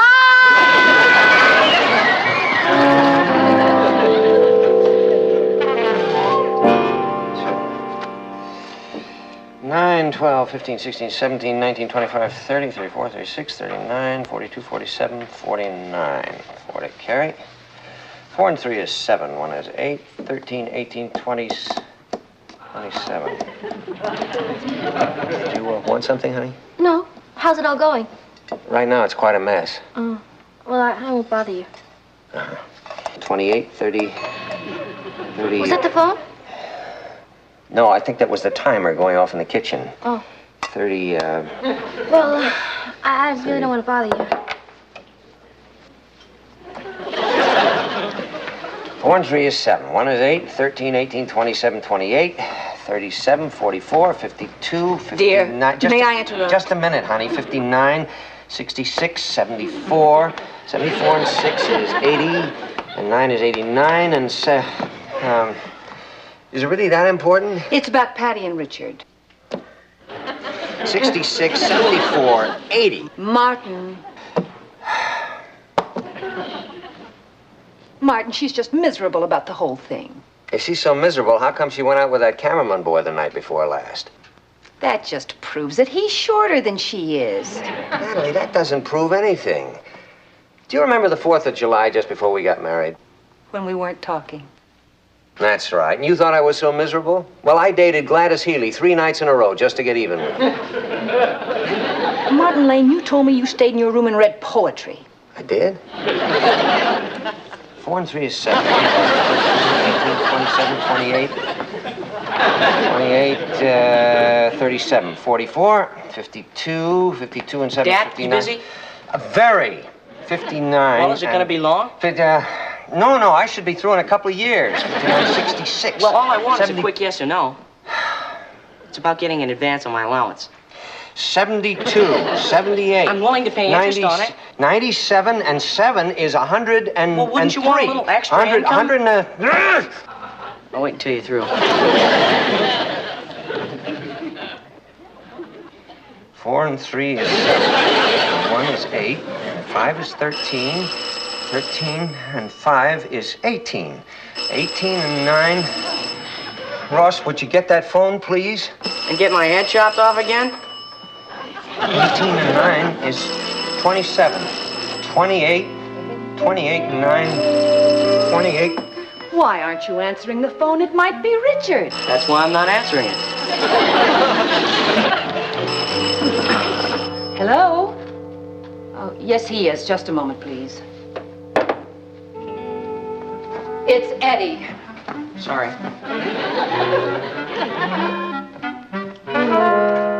Hi, Eddie.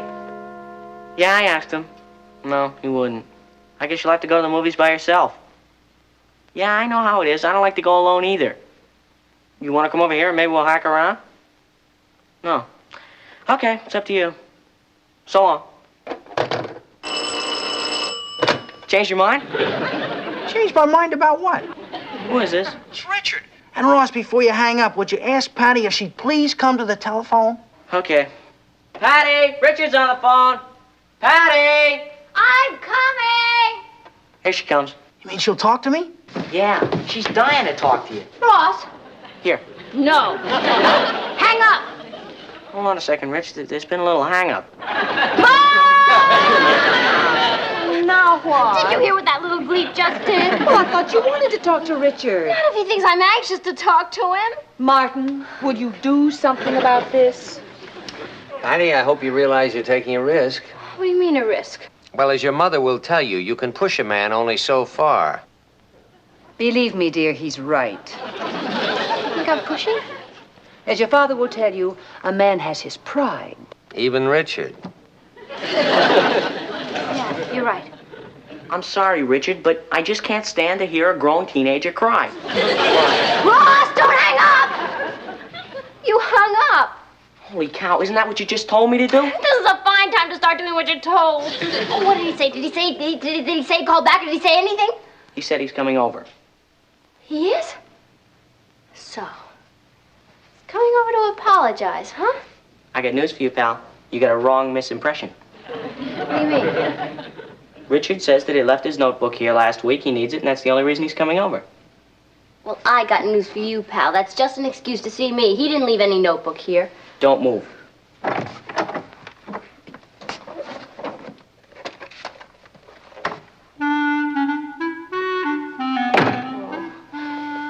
In that case, he probably won't even come in unless apologize.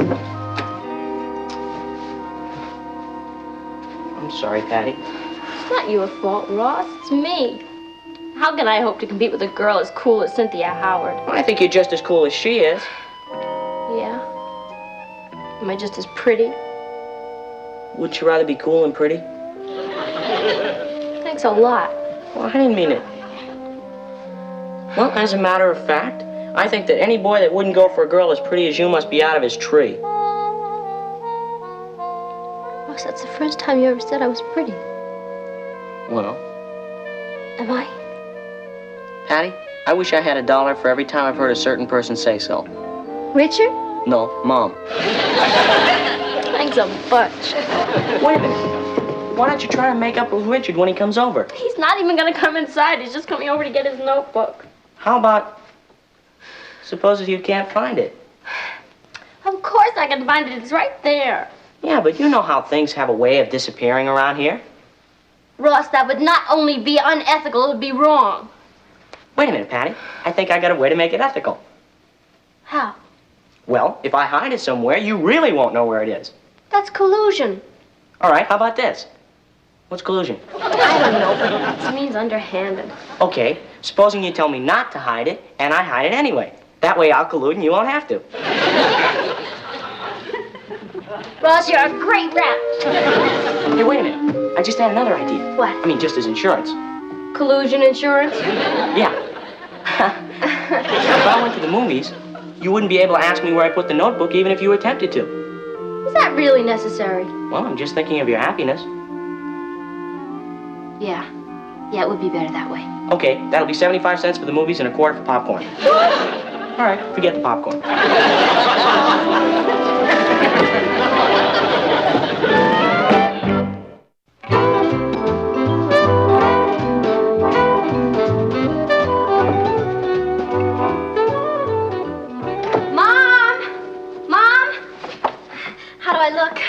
Oh, you look lovely, dear. Are you sure it's not too much? I mean, I really want to play it cool. Oh, you look great. I'm sure you win first prize.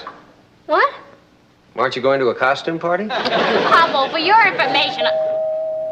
It's out! It's out!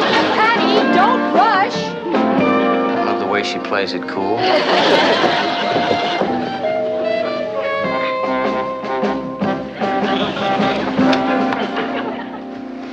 Hi. Good evening. Did Ross mention... Yes, he said you were coming by to pick up your science notebook. Oh. Well, I guess I'll just wait out here then. I'm very sorry, but we don't allow visitors to wait on the front porch, irregardless of whomsoever they might be. What? Come in. That sure is a pretty outfit, Patty. Well, I just didn't have a chance to get dressed. Oh, you're going out? I might. Well, then I better split. But I might not. So, why don't you just come in and sit down?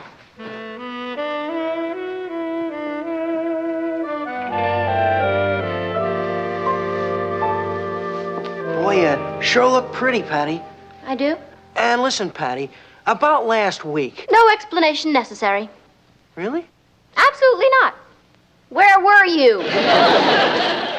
do you mean, where was I? I happen to know you were at the library with Cynthia Howard. I wasn't with her. She just happened to be there. I mean, it's a free public library. Oh, really? And when did you ever go to a free public library except to get warm? And what about our date to meet at the Shake Shop? What's the matter with you, Patty? You were supposed to meet me at the library. What? Yeah, I waited over 2 hours for you. You did? Under the circumstances, Richard, I feel there's only one thing I can say. I forgive you. Boy, I sure missed you. You did? Yeah, it seemed like a year, you know? I know. Boy, time sure doesn't fly sometimes. Yeah, Patty, Yes, Richard. Holy cow! Time sure does fly sometimes. I gotta get that notebook and start cramming for that test on Monday. But today's Saturday. You have 2 whole days. I know, but I've been goofing off for 2 whole months. And my dad said if I don't bring my grade up, I've had it. What do you have to bring it up to? Anything that doesn't look like an F. Really, I gotta go. Could I please have that notebook? Yeah, I think Ross said he saw it someplace. See you later, Patty. Going to a movie. Ross, wait a minute. Wait. Look, Richard needs that notebook. I mean, he really needs it. You know what I mean? Certainly, Patty, and I sure wish I could help you, but I gotta get over to Eddie's. No, I'm not kidding. He really needs it. Ross!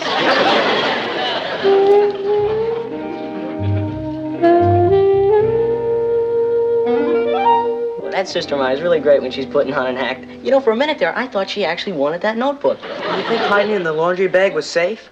We'll find it there. Anyone who's looking for dirty laundry. Hello? It's Patty. Hello? Yeah? Oh, Ross, am I glad I got you. Now you listen to me, and you listen good. Richard needs that notebook. Patty, is Richard there by the phone? Yeah. For a minute there, I thought you were serious. I am serious. Where is the notebook? Boy, Patty, what a put on. Ross, where is it? Keep it up, Patty. Keep it up. You're doing great. Ross, this is your last chance. If you don't tell me where that notebook is, I swear you'll regret it for the rest of your life. You overdid it, Patty. And besides, I gotta go. Bye. Ross! Patty, instead of persecuting a poor kid, why don't we just look for the notebook? You're right. I can always persecute him later. I tell you what we'll do. We'll flip to see which movie we go to. No, I'm willing to see whichever one you want to. You are? Gee, thanks, pal. The guest should never argue with the host. Hey, wait a minute. Which one am I? You're not paying for us? Eddie, if I had enough money for 2, you wouldn't be one of them. It's Ross's strong box. He keeps all his valuables in it. Here's some tools. Try and open it. I don't get it. There's nothing valuable about a science notebook, particularly mine. You got a hairpin? What do you need a hairpin for? You got all these tools. Oh, I don't know, but that's the way they always open them in the movies. Oh, here, let me try. It's open.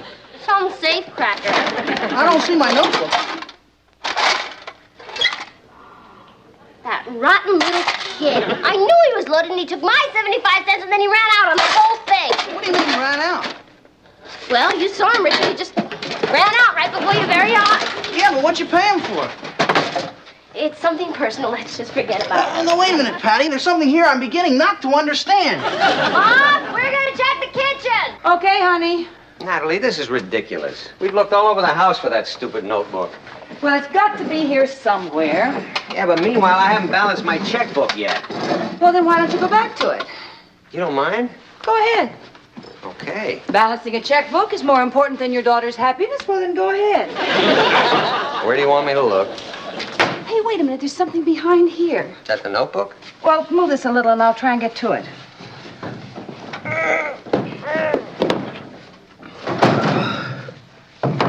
Are these the cigars Ross gave you last Christmas? Oh, yeah. You didn't smoke them. I smoked one. Now, maybe I should raise his allowance. Boy, is he cheap.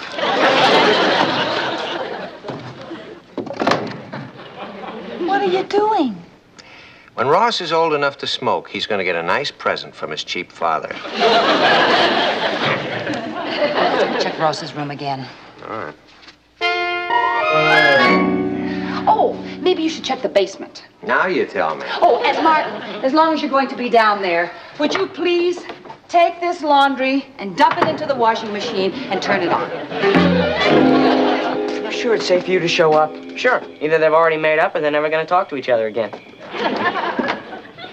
You mean that dumb brother of yours hid it, now he won't tell you where it is? But I'm trying to tell you. I asked him not to tell me. Well, what am I supposed to do now? Keep your voice down. That's one thing you're supposed to do. Oh, you're right. What an act. That's no act. Come on, let's go get that notebook. Boy, I tell you, this is the last time I do anything for... It's not there. Look, do me a favor. Check my room while I check Patty's. What does the laundry bag look like? It's got big flowers all over it. What kind of flowers? How should I know? I'm not a florist. Keep going. Oh, hi, Eddie. Is Ross home? Yeah, we're looking for a laundry bag with big anonymous flowers on it. Thanks for reminding me. About what? Oh, Mrs. Lane asked me to put that laundry in the washing machine. I forgot all about it. Hey, what are you just standing there for? Why aren't you looking for the laundry bag? Where should I? Your dad found it. Found it? Yeah, he just went down and put it in the washing machine. And you let him? Boy, Eddie, you are... What do you mean let him? It's his laundry. Dad, wait! Ross, Dad, you're not gonna get away this time. Richard, you're Patty, let go. Now you listen to me. Dad, don't put the time. Where is that notebook? Get out, Ross, you're starting to tick me off. Did you call me Ross? I couldn't hear a thing with that washing machine going. What's all this yelling about? Nothing, Dad, compared to the yelling you're gonna hear now. It's pretty quiet in there. Yeah. Either Richard is still mad and they're not talking, or they're not talking. I don't think I've ever seen Richard so upset. Well, do you blame him? I think he could have been a little more gracious after we offered to make amends. Yeah. How are you boys coming along? Just about finished. Can you read it? Well, it's certainly as legible as it was originally. What's legible? Well, it's the same as collusion, only not so underhanded. Forget it, keep working. You're not scorching any of those pages, are you? No, Mom, we get the iron set on rayon. What about the cover? Forget it. Come on, we better take these into Richard. Richard! Richard! Yeah, Ross? We got your notebook cleaned and pressed. Gee, I certainly want to thank you, fellas. You can read practically everything. That is, everything you could read before. I'm sorry we got one of these pictures a little scorched. Eddie. Pictures? Yeah, the ones of this girl. Are they in there? You better let me have them. May I see those? Thank you. Well, well, well. The many faces of Cynthia Howard. No, wait a minute, Patty. Let me explain. When I ran into her at the library, she had these proofs from a photographer, and she asked me which one I preferred. When I couldn't make up my mind, she said, take them home, decide, let me know. You know, kind of sleep on it. I mean, Is that how it happened? I swear. I think we better split. Richard, Now, wait a minute, Patty. you said Cynthia gave you these pictures at the library that night. Now, we haven't seen each other since. Would you be good enough to explain to me how her pictures got in your science notebook, which was here all the time? Now, wait a minute, Patty. You're mixing me up. I'm not mixing you up. You were born that way. Good night. Now, don't say anything you'll regret. Just go home and think this over very clearly, and when you've got a reasonable explanation, call Cynthia Howard and give it to her. I'm sorry, Patty. Oh, that's okay, Eddie. Thanks for not being sore. It wasn't your fault. You did your best. Patty, I just want to say that... Who cares what you want to say? I'll never forgive you for this. But I never! I'm going home. I'm going with you. Where's Ross going? For a walk in space without a rope, I hope. Are you sure we didn't get him from a band of gypsies? Well, I don't think it's fair to blame your troubles on him. No, you're right. It's all your fault. Our fault? How do you figure? Well, if you two had been stronger 14 years ago when I was running around the house saying, I want a little brother, I want a little brother, none of this would have happened.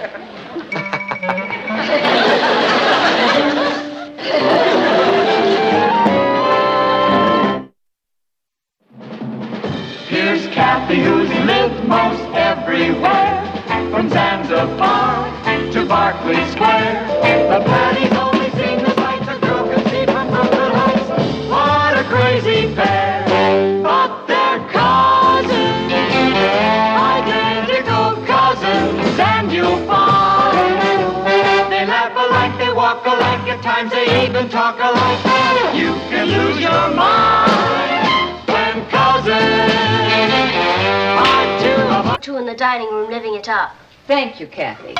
And I want all of you to be especially careful not to get on his nerves tonight. Is that clear, Ross? Sure. If I think of something that'll get on his nerves, I'll save it till tomorrow. Is that the idea? Yes. No. Ross, your father's a little upset right at this time. It's that circulation war with the Evening Express, isn't it? So remember, I don't want to hear one word about the newspaper. Hello, everybody. I'm home. Oh, dear, when he sounds that cheerful, I know he's in a bad mood. Now, remember, Not one word about the newspaper. Hi, honey. Hi, dear. Gee, it's good to have you home early for a change. Here, Uncle Martin, I'll take your briefcase. Well, Kath, there's some papers in there I want to look at Slippers before are right dinner. here, Dad. Here, let me help you all over here. Son, what are you doing? Take it easy, will you? Ow! Ross! Sorry about that. Incidentally, the answer is no. About what? About whatever it is you're after. Honey, he's just trying to be helpful. There. Comfy? And we're not going to redo the living room now. All I want is for you just to sit back and relax until Here's your pipe, dinner. Uncle Martin. Now, if there's anything you want, you just let us know. I'm sorry. All I would like right now is a little uninterrupted peace and quiet. Hi, everybody. Are you ready for this? A candy striper's uniform. They've accepted you at the hospital. Wonderful. Yeah, Mrs. Williams, the head nurse, says it's going to be a lot more hard work than glamour, but who knows where it could lead? I might wind up in a jungle hospital. We should be so lucky. There's got to be enough of that, son. Patty, I'm very proud of you. When did you get interested in being a nurse's aide? Well, there was this newspaper article calling for volunteers. Oh? I don't recall the Chronicle running anything like that recently. No, I didn't read it in the Chronicle. Patty. I read it in the Evening Express. Yeah, Ma? Forget it. Meet Kathy, who lived most everywhere, from Zanzibar to Berkeley Square. But Patty's only seen the sights a girl can see from Brooklyn Heights. What a crazy pair! But they're cousins, identical cousins all the way. One pair of matching bookends, different as night and day. Where Kathy adores a minuet. The ballet russe and crepe Suzette. Our Patty loves to rock and roll. The hot dog makes her lose control. What a wild duet. Still they're cousins, identical cousins, and you'll find they laugh alike, they walk alike, at times they even talk alike. You can lose your mind when cousins are two of a kind.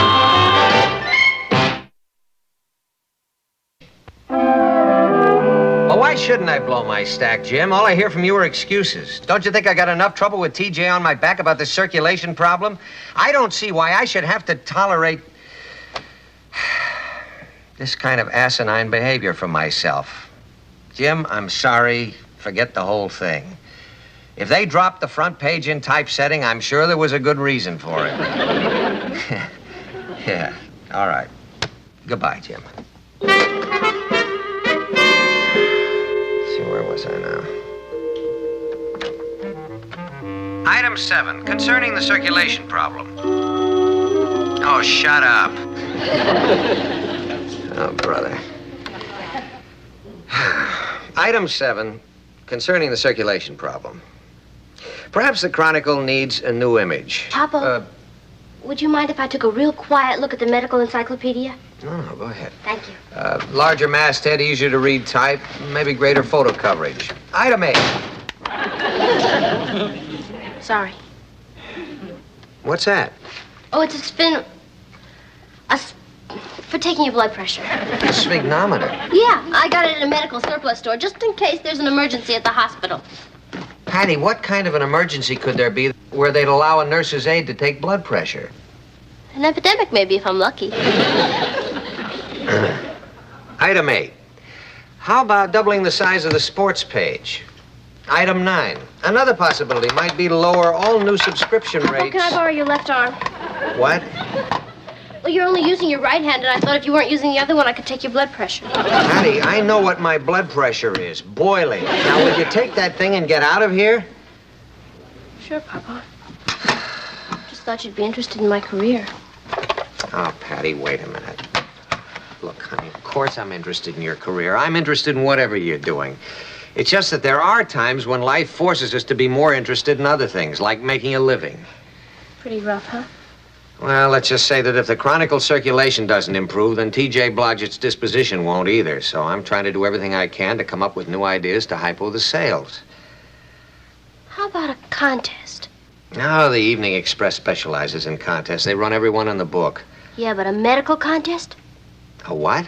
A medical quiz. Every day you ask a different question about medicine, and then at the end of the month, the winner gets a groovy prize. Like a free appendectomy. Yeah, I guess you're right. The general public isn't as interested in medicine as we specialists. Yeah, well, look, Patty, I really got to get back to my memo, okay? Sure, as soon as I finish taking your pulse. The duodenal ulcer is easily distinguished from the peptic variety by noting that... Ow! Oh! That stupid skateboard, you dumb thing. Oh! Ross, what happened? Oh, I got a splinter on my finger from that stupid skateboard. Ooh. Ross, when did you have your last tetanus shot? My last what? Never mind, we have to do something before infection sets in. What happened? Ross got a splinter in his finger. Kathy, would you get me the first aid kit in the bathroom and a needle and something to sterilize it with? Of course. What? Hey, come on, you aren't gonna stick any needles in me. Not without a license, you aren't. Ross, will you just sit still and stop circulating your blood? It's bad for the infection. What infection? I just got the splinter. You don't know where that skateboard's been. It's never been anywhere I haven't been. That's what I mean. Here, Patty, here's the first aid kit. Thank you. Alcohol? Hey, come on now. Come on, Ross, sit still and stop being such a baby. Now, give me the needle. Hey, come on now. Let me do it myself. Come on, Kathy, grab his other hand. Ah! Ross, can't you stand a little pain? Yeah, but that was the wrong finger. Patty, I heard a scream. What's the matter? Nothing, Mom, nothing at all. Accidents will happen. Well, let's have a look. Are you all right?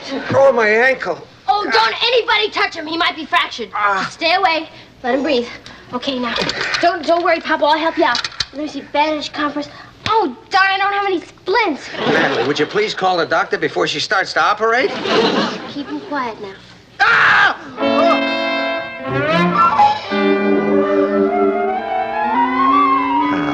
Boy, Papa, you sure were lucky. It says here, even a simple fracture of the abductor hallucis bone can take months to heal.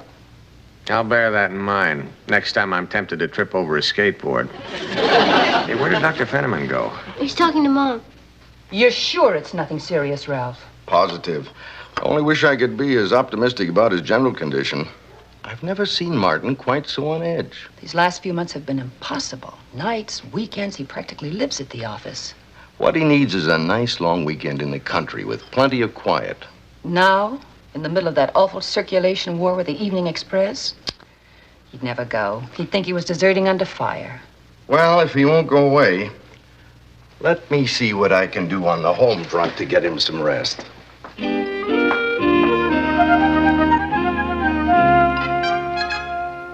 What's the verdict? Well, you won't be doing any place kicking for the Giants, but I imagine you'll survive. Now, that's what I told you over the phone. You didn't have to come rushing over here. I know how you live for those Friday night poker games. I was getting lousy cards anyway. You probably saved me a fortune. Good. You can take it off my bill. Anyway, thanks very much, Ralph. I appreciate it. And I'll see you next month at the council meeting. Make that tomorrow at the hospital. I want to take a few x-rays just to be on the safe side. And while we're at it, we might as well give you a complete physical. What? And with the weekend coming up, you'll only miss Monday at the office.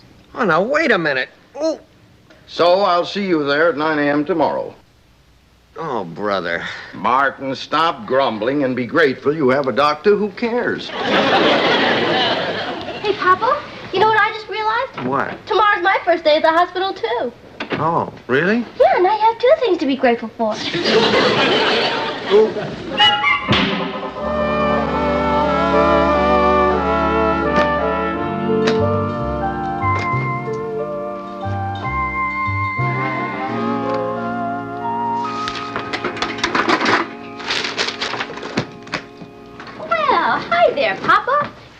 orange juice. Oh, Patty, I'm not thirsty now. Papa, let's not get off on the wrong foot. You need your vitamin C. Now, come on, drink up. I have lots of work to do.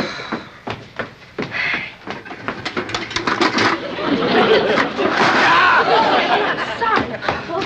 Okay, there you go. Takes a while to get used to these things. Patty, you can take it away now. I've had my orange juice. Oh, good, Papa. There we go. Oh, Papa, you spilled it all over yourself. Patty, you're a nurse's aide, aren't you? Of course. Well, shouldn't you be off somewhere aiding a nurse? Oh, no, this is my lunchtime. I can spend a whole hour with you. You can? Uh-huh. Well, honey, I really got a lot of work to do. Now, Papa, if I let you do any work, I'd be violating my Hippocratic oath. That's Hippocratic, and I swear I won't tell a soul. Papa, my orders are absolute rest. Now, how about a nice book? I don't feel like reading. Too tired, huh? As a matter of fact, yes. Oh. Then I'll read to you. No, Patty, I'm going to go to sleep right now. Oh, good. You know, Papa, I read where 60% of the best...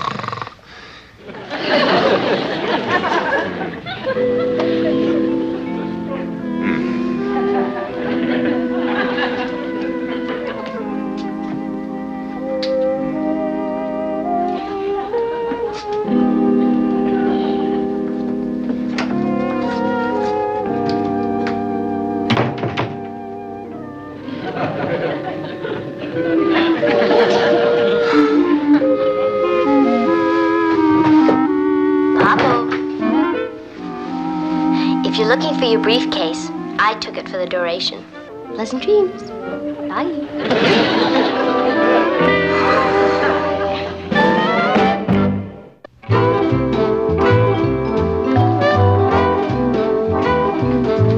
Dr. Summers, third floor reception, please. Hi. Anybody home?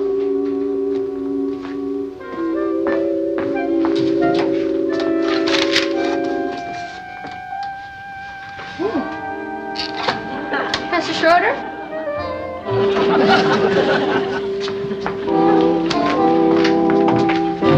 Oh. Excuse me. We are Professor Schroeder, aren't we? Well, I don't know about you, but the last time I looked, I was Smith. What are you doing in the closet? Who, me? Why don't you pull up a wheelchair and sit down? In the closet? Isn't it a little stuffy in here? Yeah. Stuffy, unprivate. That's what a man needs around here. A closet full of privacy. So he can sneak a cigar against doctor's orders. Oh, I read your chart. Imagine a grown man like you sneaking off in the closet like a little boy to hide from the head nurse. I thought it was pretty clever myself. I think you should be ashamed of yourself. And what do you have to say about that? I'm ashamed of myself. Come on. Let's just come right out here and make ourselves comfortable. We'll sit down and we'll wheel right over there. There you go. That's nice. Come right over here and open the blinds. Oh, please, don't open the blinds. From here, you can see the incinerator. So? You expect me to watch all that wonderful smoke pouring out of that chimney when you won't let me even sneak a teensy-weensy cigar?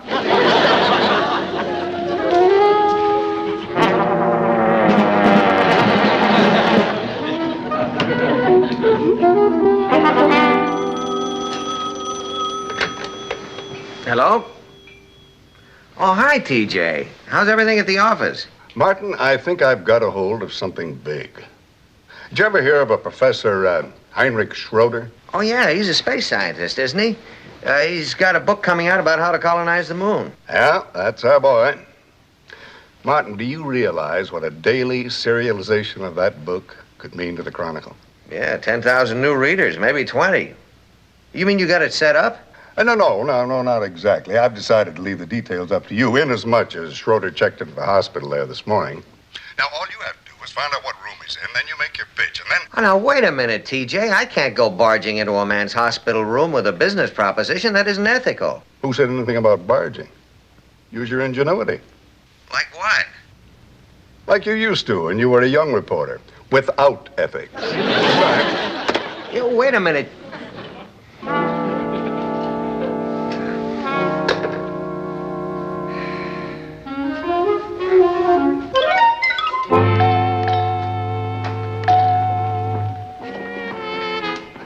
Calling Dr. Paisley. Calling Dr. Paisley.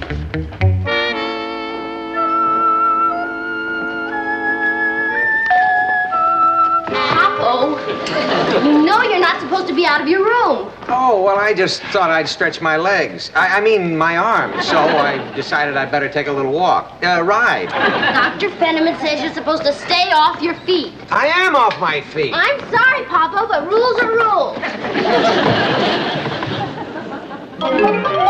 Honestly, Kathy, he is positively the worst patient I've ever handled in my entire medical career. He won't stay still a minute. I can imagine. Patty, there must be something you can do to get his mind off the Chronicle. Yeah, but what? Perhaps it would be good therapy if you got him interested in someone else's problem. Mm-hmm.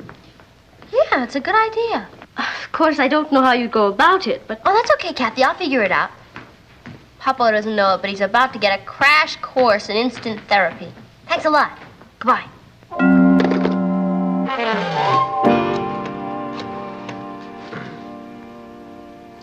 Hello, admissions desk. This is Mr. Lane in room 274. Say, I hear that an old friend of mine has just checked into the hospital, Professor Heinrich Schroeder. Oh, room 237. I wonder if you could put me through, please. Oh, he's not allowed to accept calls. Well, I guess I'll just have to write him a note then. No messages either. Well, excuse me, I'll have to hang up now. Papa? Huh? I found someone to cheer you up. Oh? I'd like you to meet Mr. Peabody. Mr. Peabody, this is my father, Mr. Lane. Mr. Peabody came in with the same problem you have, a sprained ankle. Oh, really? Well, of course, Mr. Peabody, I didn't really sprain my ankle. I just twisted it. I'll be walking out of here first thing Tuesday morning. That's what I thought, till the complications set in. Complications? What kind? Who knows? They ain't been able to find them yet. 6 weeks ago, I come here a healthy man. Now look at me. Even my hair hurts. Well, Mr. Peabody, you just stay here and have a nice long chat with Papa. It'll be good for his morale.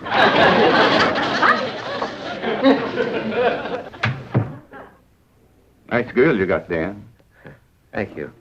Hope you don't catch anything working around here. Not for germs, you know. And that was just the beginning. 3 years ago, I come here with an ingrown toenail. Would you believe it? Inside of 12 hours, they was blaming the whole thing on a busted collarbone. I don't know. Well, Patty was sure right about one thing, Mr. Peabody.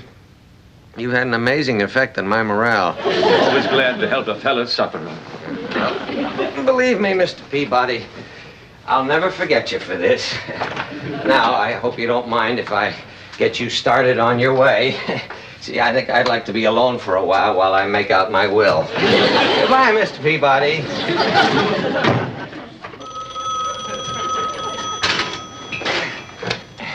Hello? Oh, yeah. Hello, TJ. Well, no, I haven't. Not yet. But you only called an hour ago, and I... Yes, TJ, I know they can circle the Earth in 90 minutes. But it just so happens I don't have a booster rocket on my wheelchair. TJ, I'm sorry. I'm going to have to hang up. Goodbye. Papa?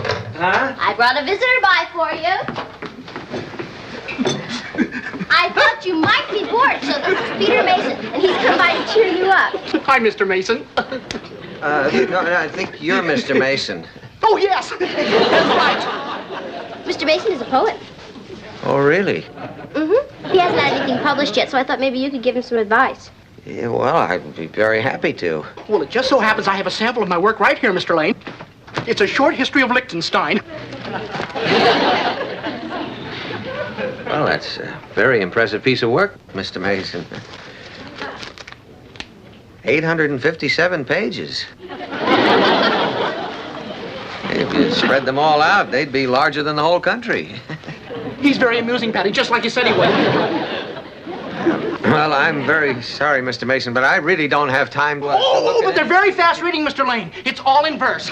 A Short History of Liechtenstein by Peter Mason. Once upon a time, there was no Liechtenstein. It was just a bunch of scenery with idlewives and greenery. Everywhere were castles run by knights and vassals. In winter they were frozen because they dressed in lederhosen. And from the mountains to the valleys with beer and sometimes wine, they toasted the new nation and they called it Liechtenstein.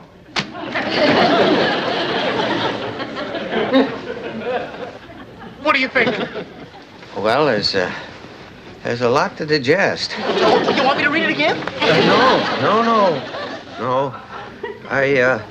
I'll tell you, Mr. Mason, I think what we'd better do is just give me a little time to cogitate about it, and maybe we could talk it over on Tuesday, late in the day. Okay, because I want to get started on my next history. China. Thank you very much, Mr. Lane, for all the wonderful help. Goodbye. Get well.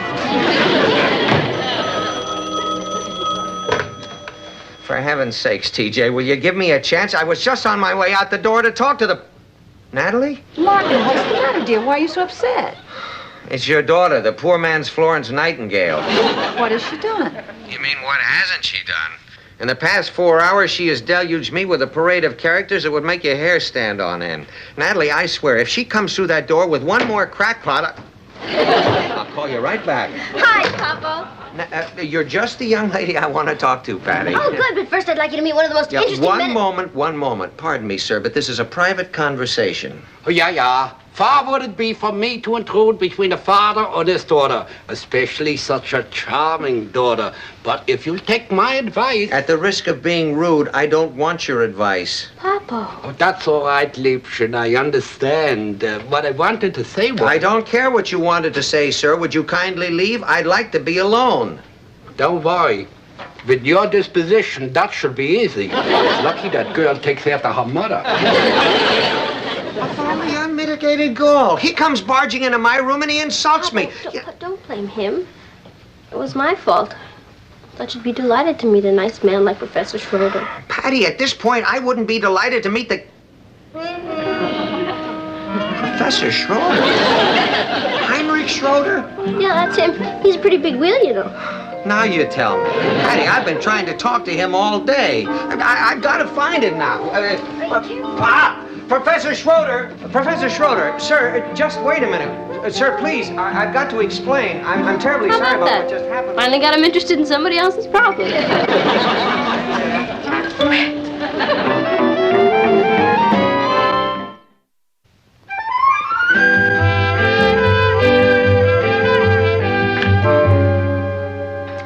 I must say, Professor, it was very generous of you to accept my apologies for our little misunderstanding the way you did. Well, if there's one lesson I've learned in life, it's never to trust first impressions. Well, I'm glad you feel that way. Now, what about the Chronicle's offer to serialize your book? Okay. I make you a wager. How do you mean? A bet. You win this game, and I give you what you want. Really? Gee, that's very sporting of you. Very generous. Not at all. Because I think in 3 moves, I got you beat. You think so? I think so. I don't think so. No? Why not? Because in 1 move, I've got you checkmated. No. Yes? Ah, show me. I'm sorry, gentlemen, but the game is over. It's time for supper. My dear friend, I am a man of science. I have been around the world, and I have seen many things. And this I say only to you. Boy, have you got a problem.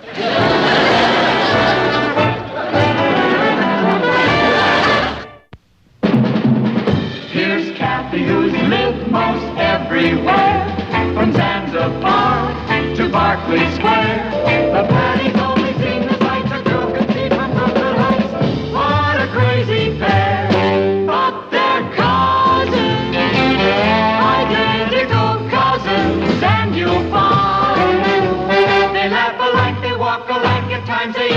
talk alike. You can lose your mind when cousins are two.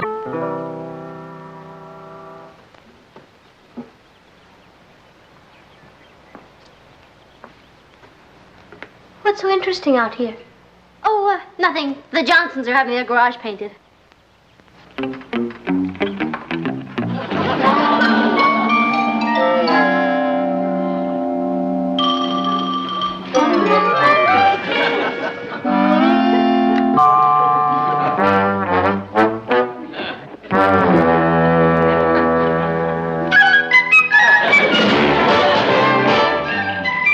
Meet Kathy, who lived most everywhere, from Zanzibar to Berkeley Square.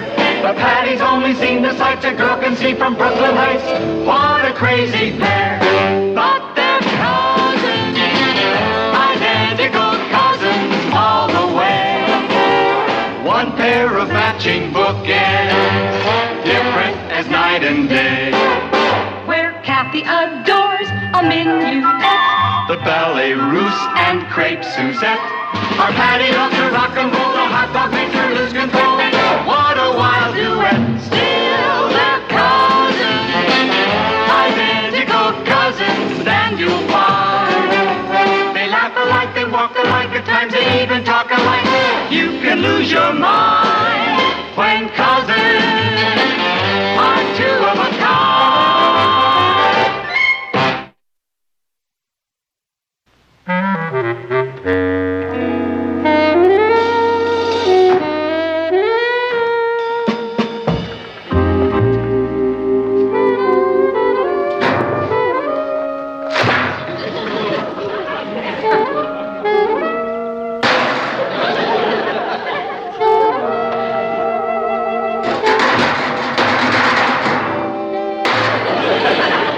Oh, I'm sorry.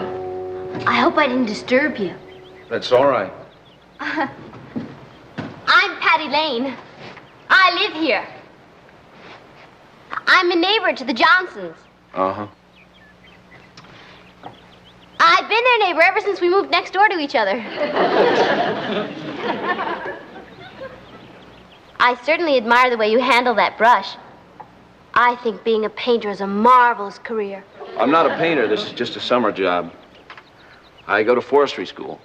Oh. Yeah, I'm going to be a ranger. I think being a ranger is a marvelous career. You know, I think that's what's wrong with civilization today. We've gotten too far away from the tree. Kathy, where are you going with that? I just emptied it a little while ago. Why, it's still practically empty. Well, you know the old saying, Aunt Natalie, if you keep emptying a wastebasket, it will never get full.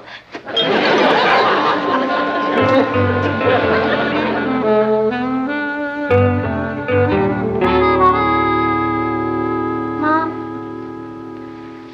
have you ever thought of how unselfish trees are? Not lately. It's worth thinking about. Do you know that some noble oak gave his life so that we could have this beautiful table? Well, in that case, I'm going to sue the furniture store. They told me that table was solid walnut. Where's Kathy? She just went to empty the wastebasket.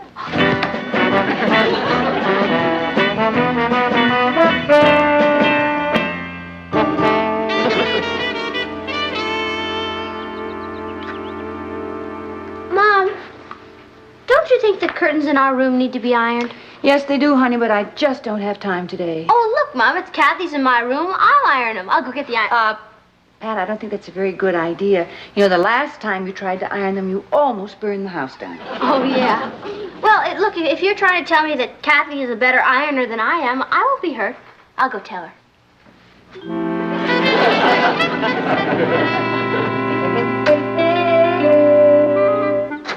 Kathy! Excuse me. Mom would like you to iron the curtains in our room. Well, I told Hank I'd get him a glass of water. Hank? Yes, he's very interesting, isn't he? Yeah. Look, you better get on the curtains and I'll get him his glass of water. Patty, are you sure that was Aunt Natalie's idea and not yours? Why, Kathy, you should be ashamed of yourself. Wash your brain out with soap.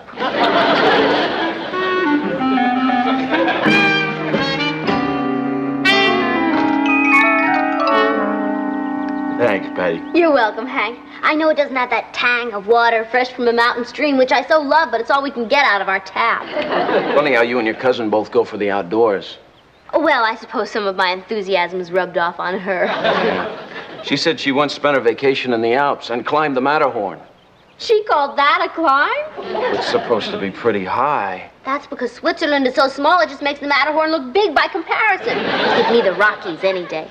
Yeah. You like the Rockies?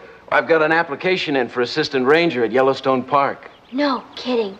You know, you rangers are the unsung heroes of our society. Tell that to Congress. If they don't pass H.R. 973A, this country's gonna be in big trouble. You're absolutely right. What is that? Forest conservation. Forest conservation is a must.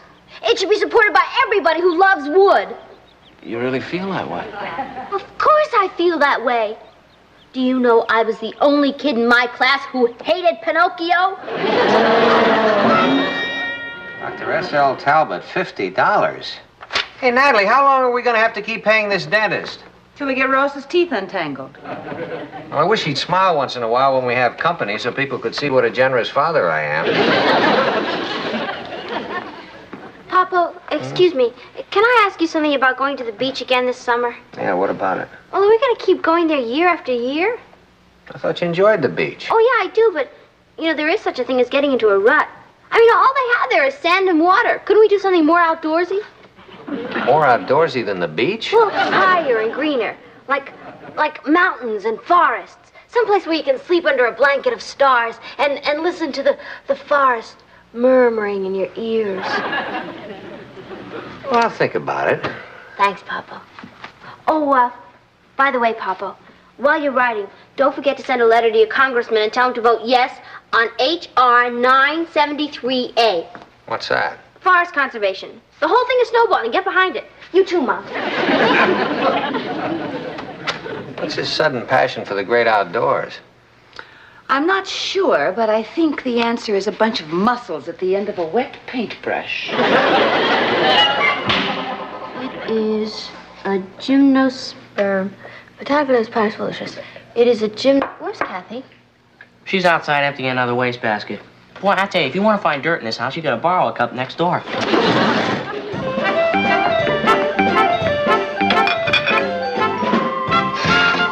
Oh, something new has been added. Tarzan is working with his shirt off.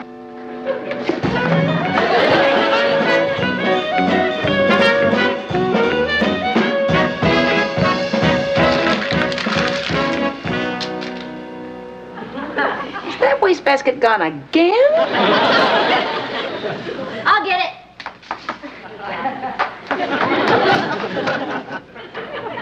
Kathy!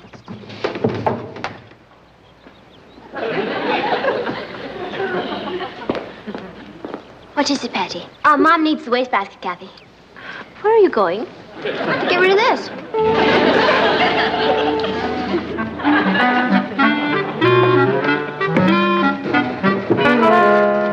Hi. Hi. You're doing a wonderful job there. Thanks. Oh, by the way, is that pine? No, spruce. Oh, speaking of pine, the botanical name is Pinus palustris, and it's a gymnosperm of the conifer family, and it's indigenous of the North Temperate Zones, United States, and Canada, as you probably already know. Yeah. The gas having wood in common. The way to remember is coniferous trees have cones and deciduous trees have leaves. Oh, I'm so glad you're straightening me out, Hank. I always get deciduous mixed up with the kind with the cones. Hi, Patty. Hi. Richard, this is Hank. Hank, this is Richard. Hi. Hi. Go on. What are some more of the deciduous species? Well, you've got your elm, your oak, your maple, your walnut, and so forth. Elm, oak, maple, walnut, and so forth. Maple walnut. That's one of my favorite flavors. Richard, we're talking about trees. Oh. What are some of the kinds with the cones? Well, they're your evergreens or needle leaf trees that hold on to their leaves all year, except for your bald cypress and your larch. Have you ever been to Sequoia National Forest? No. I was. My folks took me. You know what kind of trees they have there? Sequoias. Not exactly, but mostly. What about the bald cypress, Hank? Well, you find Let it me mostly... ask you this. Do you guys know why some maple trees give syrup and some don't? Because some are sugar maples and some aren't. Well, that's what most people think. Well, actually, it's true. But the important thing is when you're out looking for syrup, make sure it's a sugar maple. Because some of them aren't. Richard, could I talk to you a moment, please? Excuse us. Do you realize you're talking to a man who's practically a forest ranger? So? So people who pretend they know things they don't know just make fools of themselves, which is exactly what you're doing. Yeah, well, don't expect me to support that forest conversation bill. Conservation. Well, I'm not going to vote for either one of them.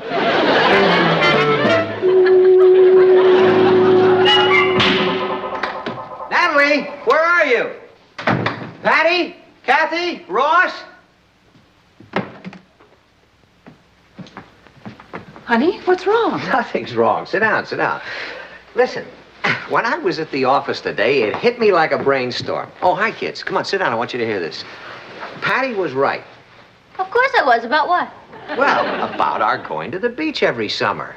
Instead of bringing this family together, the beach tends to pull us apart. I don't understand. Well, look, we all go to the beach together and we come home together, but in between, everybody goes off in his own separate ways. I mean, one person goes swimming, another one goes fishing, another one plays bridge, another one collects shells, and the only time we ever see each other is at dinner to say, pass the sugar. Or waiting to get into the bathroom. Right. Good. Anyway, why can't we all go camping? I mean, pitch a tent out somewhere in the woods. No telephones, no gasoline fumes, nobody else around. Just all of us working together and playing together like a real family. Pitch a tent? You mean sleep on the ground with all those crawly things? Oh, Natalie, we'd have sleeping bags. You'd love it. Oh, Papa, I think it's a great idea. Really smashing. At last I'll get a chance to use my hunting knife. You know where we should go? Yellowstone National Park. I hear the forest rangers there are very dedicated. Yellowstone? Don't they have bears up there? Oh, yeah, but they're very friendly and polite. Oh, you mean they say excuse me before they tear your head off? Well, now, wait a minute. I wasn't thinking of anything that far away. You know, maybe the Catskills or the Adirondacks. Natalie, you'd love it. Knowing this family, the whole thing would probably be just a giant lash-up. Now, Natalie, that is not necessarily the case. That's what happened to Ozzie and Harriet last week. Ozzie and Harriet who? Ricky's mother and father. I don't think I've ever met them. And anyway, it is not going to be any giant lash-up because I have a master plan. Now, I have borrowed some camping equipment, and we are going to have a dry run before we head for the hills. Oh, boy, where? Right in our own backyard. Our backyard? Well, why not? There's plenty of room. Papa, that's a fantastic idea. Please, Mom. Well... That makes it unanimous. All right, everybody. The Lane expedition shoves off for the backyard tomorrow morning at 0800. Any questions? Yahoo! Sounds wonderful. Mom, you'll love it. I promise no little bugs will crawl, and you will get that free stuff, and they won't let You're setting up camp in the backyard? Yeah. You see, the family's gonna go to the mountains for the summer, and I don't want to be saddled with a bunch of amateurs, so I thought I'd break them in first. Thanks, Kath.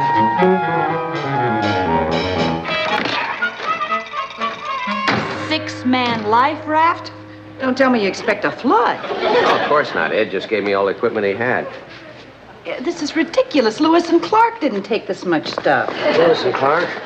Oh, Ozzie and Harriet's in-laws. No, Natalie, if you don't stop heckling, we may have to ask you to leave camp. Is that a promise? All right, everybody, let's get this show on the road. Come on. I better go help them out. Hey, Ross, you start untying the bedrolls. Oh, but I want to help with the tent. Oh, no, Kathy and I are gonna put up the tent. Mom, I'm starved. Don't you have anything to eat? I just found the dishes. Oh, good. I'll get it. No, you won't. I'll get it. No, you won't get it either. Why not?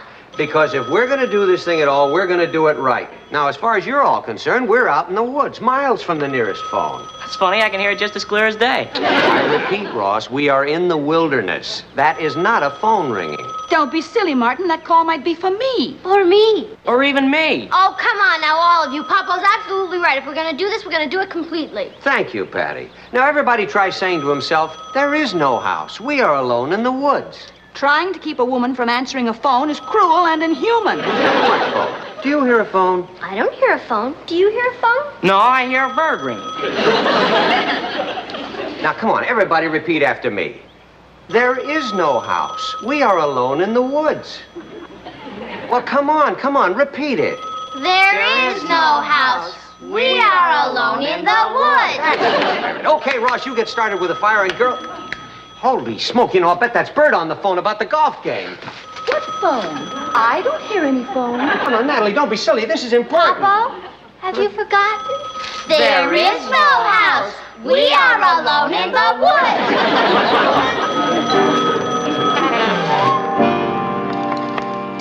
How you doing, son? Who said you could light a fire by rubbing two sticks together? Well, you just have to keep at it.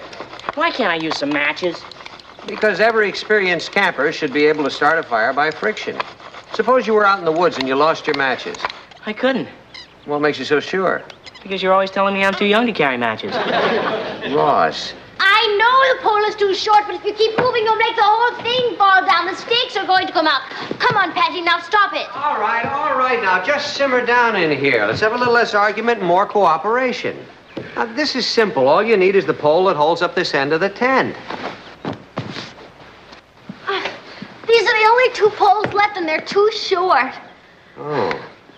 Well, I guess we'll just have to improvise something. Let's see, I don't suppose a shovel would work, would it? No. How about those bamboo poles that come in the carpet? We'd have to go inside the house for it. Oh. I've got an idea. Yeah?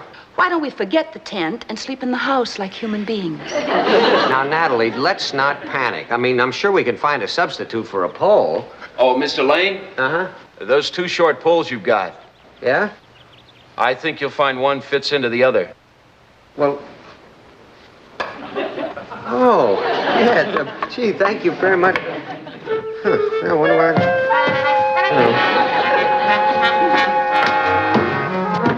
I tried to show them how, but they wouldn't listen to me.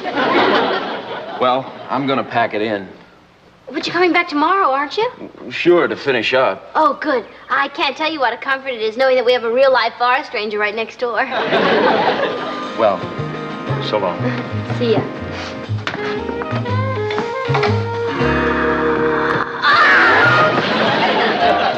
Nothing like a nice trip on a raft.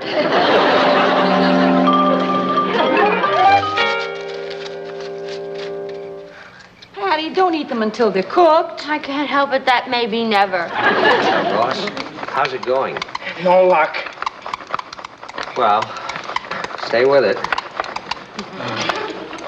Martin, we're starved. Yeah, well, just as soon as Ross gets that fire going, we'll eat. Why can't we have some raw candy bars or something? Because we're in the woods, and I just caught these trout. Except that you didn't catch them, you bought them, and they're not trout, they're flounder. Hey, I just got an idea. Why don't we cook them Indian style? How's that? You make a hole in the ground, you put the fish in there, and then you make the fire over it. Sounds great.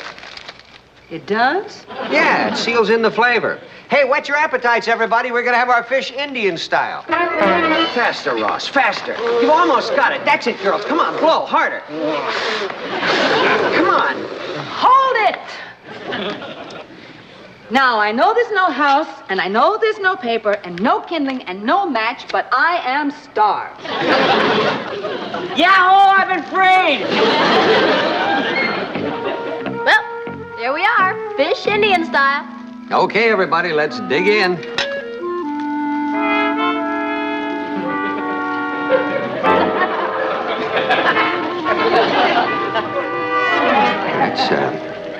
It's very, Oh, yes, it is.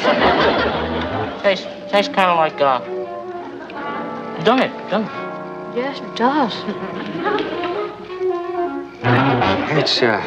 It's got a certain quality. It's kind of hard to put your finger on.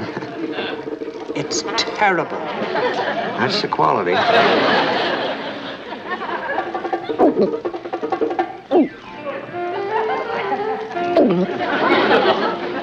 Patty, are you sure this is the way the Indians used to make it?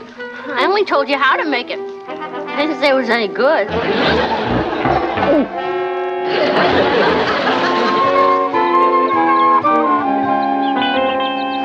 sacroiliac will never be the same. I thought you said those things were comfortable. They are. I never had a more restful sleep in my life.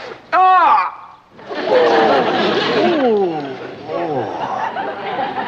Boy. I'm going to go start breakfast. How would you like your eggs? Any way but Indian style. Hurry it up, will you, Kathy? Yes. What's the matter? Her blouse is caught in the zipper. How'd you do a stupid thing like that?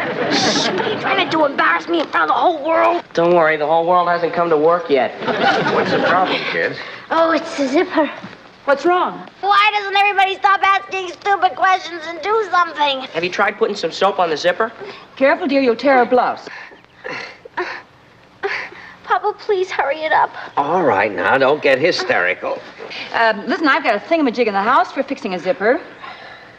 You have? Unfortunately, I don't have one here in the wilderness. All right, go get it, and I'll get pliers out of my... I wonder where I put it. I have you, Aunt Natalie. In case nothing else works, I'll get some soap. Hi. What are you doing in the sack so late? It was so comfy here with the sky and the trees and the grass and the ground. I just can't seem to tear myself out of this bag. I know what you mean. Well, I gotta get started. I got the pliers. Did you find a thingamajig, Nat? Yes, I'm coming right down.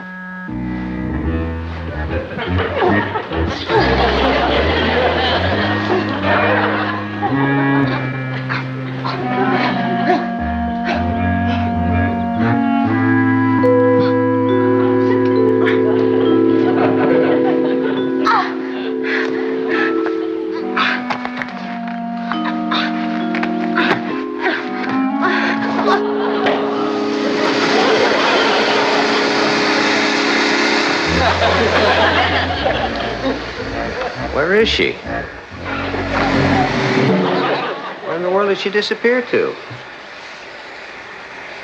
What's that noise?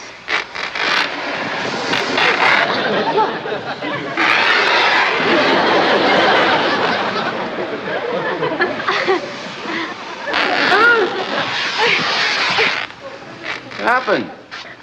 Nothing. I'm just looking out for forest fire. Hey. Hi, honey. Silly. Forgot your lunch. Holy cow, I did. Thanks. Hiya, Tiger.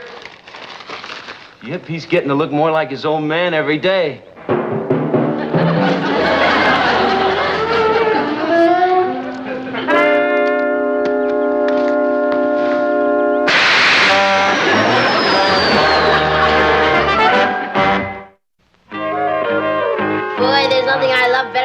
Tablecloth. And here we are back to civilization.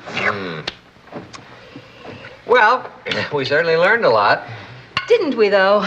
All right, so we had a few problems. That's why we did it, to find the snags. Well, we certainly found them, didn't we? I'll say. Hey, girls, do I get the impression that you're not as keen about camping as you used to be? Well, I don't know about Kathy, but I'm as enthusiastic as ever. You are? Uh-huh. I think it's a group. You do? Yeah.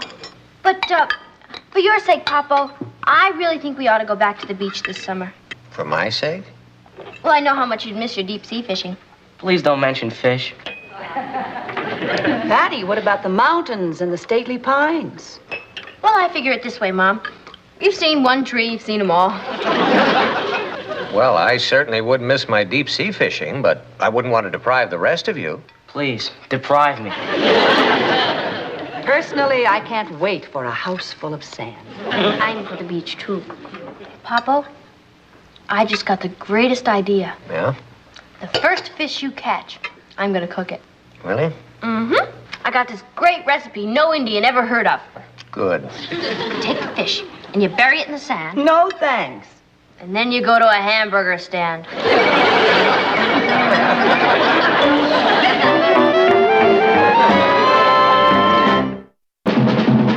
Here's Kathy, who's lived most everywhere, from Zanzibar to Berkeley Square. The Patty's only seen the sights a girl can see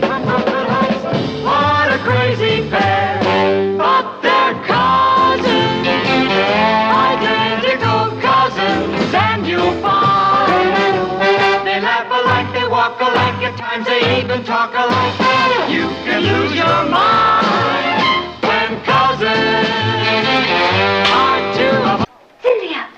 Kathy, I need your opinion. Your frank and honest opinion. What do you think of Doug Bailey? Well, frankly and honestly, I think he's dull, boring, and completely impossible. You're right. He never paid any attention to me either. That's not the point. Hey, something new's been added. Exchange student program.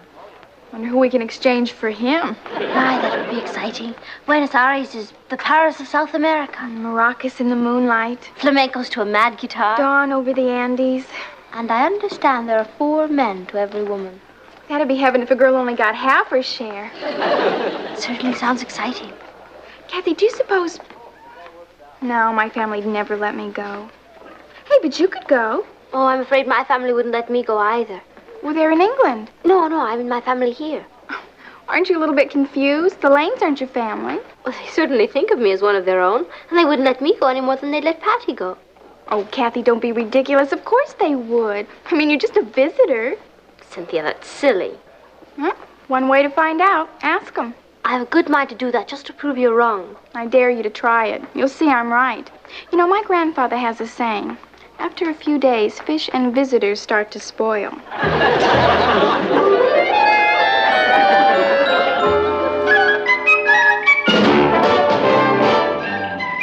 Meet Kathy, who lived most everywhere, from Zanzibar to Berkeley Square. But Patty's only seen the sights a girl can see from Brooklyn Heights. What a crazy pair! Thought they're cousins, identical cousins all the way. One pair of matching bookends, different as night and day. Where Kathy adores a minuet, The ballet russe and crepe Suzette. Our Patty loves to rock and roll, the hot dog makes her lose control. What a wild duet! Still they're cousins, identical cousins, and you'll find they laugh alike, they walk alike, at times they even talk alike. You can lose your mind when cousins are two of a kind.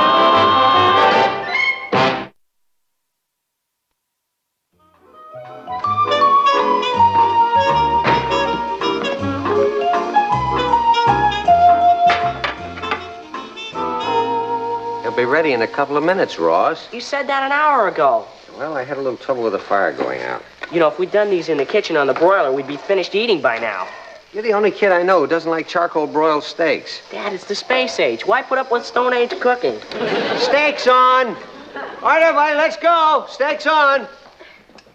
Coming, Sergeant. Okay, now let's see. Natalie, medium well. Ross, well done. How do you eat them that way? And Kathy, charred on the outside, pink in the middle. Thank you, Uncle Martin. You never forget, do you? Oh, why would I forget, honey? You've been here long enough. See now, Patty and the chef, both medium. Thanks, Papa. Not well done enough. Have you ever tried charcoal broiled charcoal? Mine's perfect, Martin. Mine, too. How's yours, Kath? Oh, fine, Uncle Martin. Thank you. What's the matter, Kathy? You're like in another world. Nothing, Patty. I was just thinking. About what? Well, I really don't know quite how to say this. Well, you know there's nothing you can't tell us. I know, but I wouldn't want you to misunderstand. Well, the suspense is killing me, Kathy. What is it? Well, I may have an opportunity to get an exchange scholarship. A scholarship? Where? Argentina. Argentina? Why would you want to go to Argentina? Well, I understand Buenos Aires is very exciting, like Rome or Madrid. Yes, I've heard it's a very cosmopolitan city. You mean too sophisticated? Oh, well, not for you, honey. You've lived in big cities before. Yeah, but Kathy would be all alone down there. Not really, Patty. They'd put me with an Argentine family. But they'd be strangers. You wouldn't know anyone. Well, now, when Kathy came here, we were all strangers, too. I never considered you strangers. Kathy, do you know how far Argentina is? I know. You mean too far for me to go? Of course it's not too far. Are you kidding, Papa? Now, just a minute, everybody. Look, there's an atlas on my desk. Kathy, would you get it, and we'll find out exactly how far it is? You don't need an atlas. I can tell you exactly how... Oh! I'm sure you can. That's my shin. Oh, I'm sorry.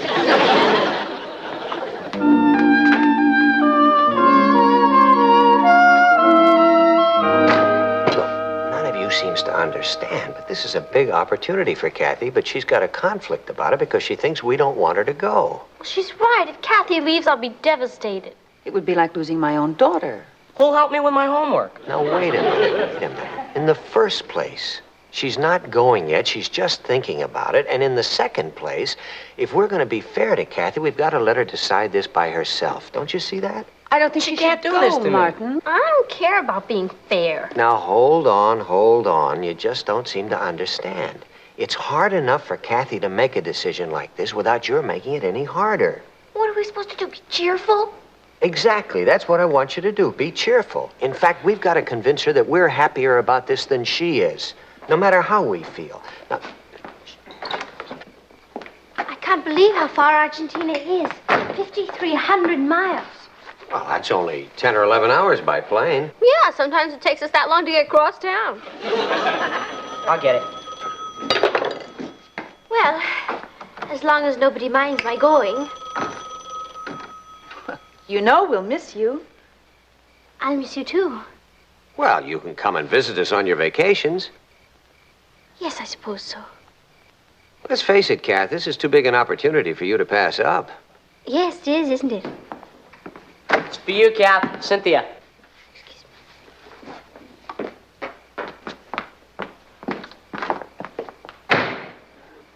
Well, how did we do?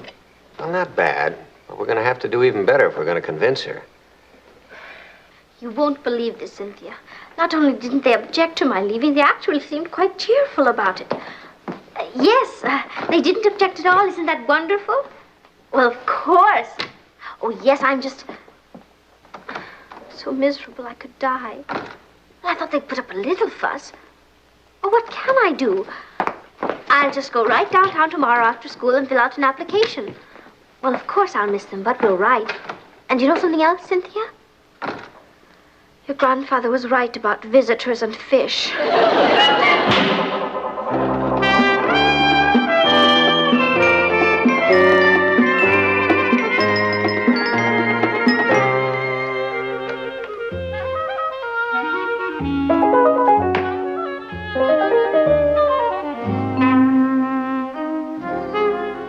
Hello. Hi. I'm Kathy Lane. I'm Colette Dayute. Well, it's nice to meet you. Thank you. Are you going to Argentina? Possibly. Are you? Uh-huh. It's sort of a prize. Oh, really? What for? I won the Miss Teenage America contest. Oh, well, congratulations. Tell me, did you have much trouble getting your parents' permission to go? Oh, I'll say. For a while, I didn't think they were going to let me. What a fuss they put up. Oh, that's wonderful. Pardon? Nothing. Kathy Lane?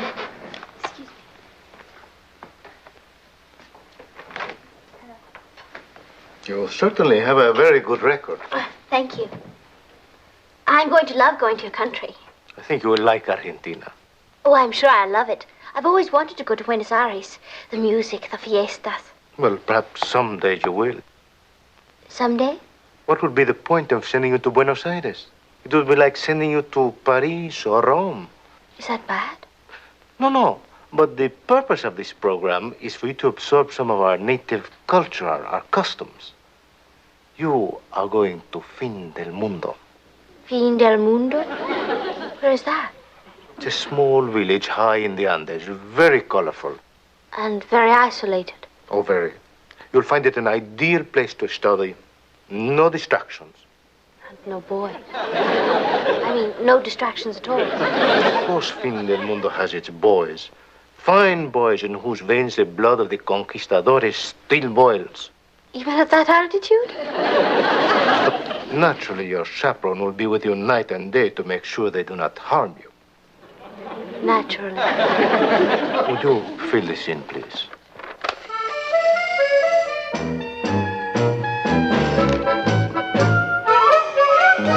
We gotta find something out about that place or she won't go there. Listen to this.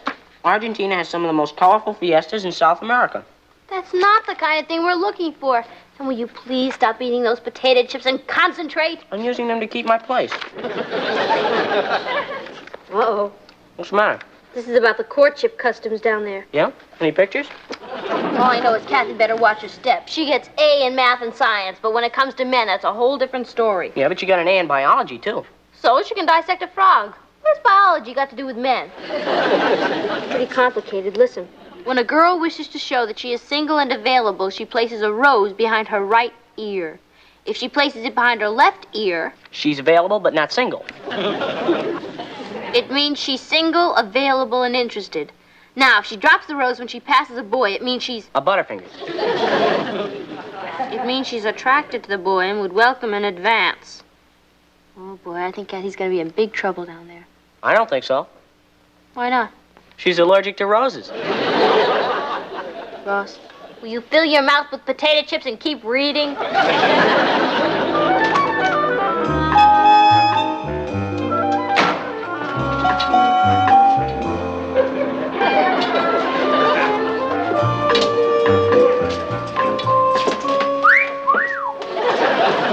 Oh, hello, Martin. Oh, hello, Martin. Whatever happened to the mad gay blonde who used to smother me with kisses at the door? I'm sorry, dear. I guess I just haven't felt too gay since Kathy decided to leave us. Gee, do you remember how frightened and shy she was when she first came to us? My heart went out to her. Oh, I know how you feel, Nat. I love her, too, but this is something that she wants to do. This is something that's very important to her. We can't hold her back.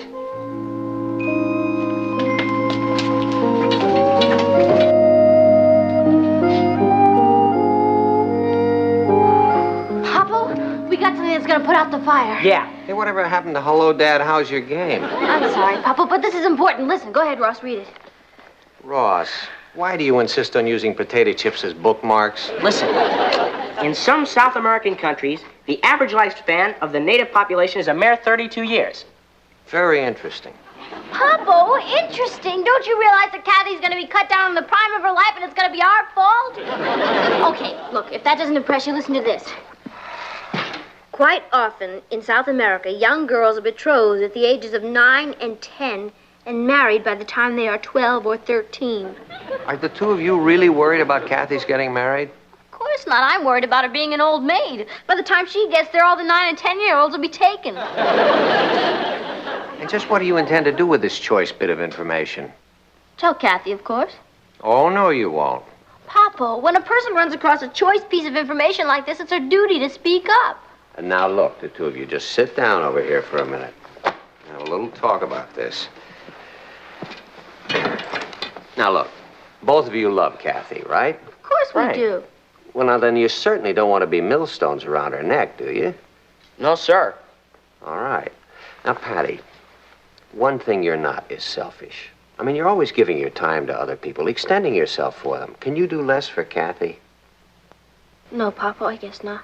Hey, wait a minute. I'm just as unselfish as she is. Of course you are. Now, here's the point. So far, we've done a pretty good job of convincing Kathy that she's free to go. But as the time for her to leave gets nearer, her doubts are going to get more intense. So we have to step up our efforts to make her feel that we're pleased she's going, that we're delighted, in fact. You mean we have to bend over backwards to convince her? Exactly. Okay. Good. How about you, son? Well, I sure don't want to be a millstone. That's my boy. What's a millstone?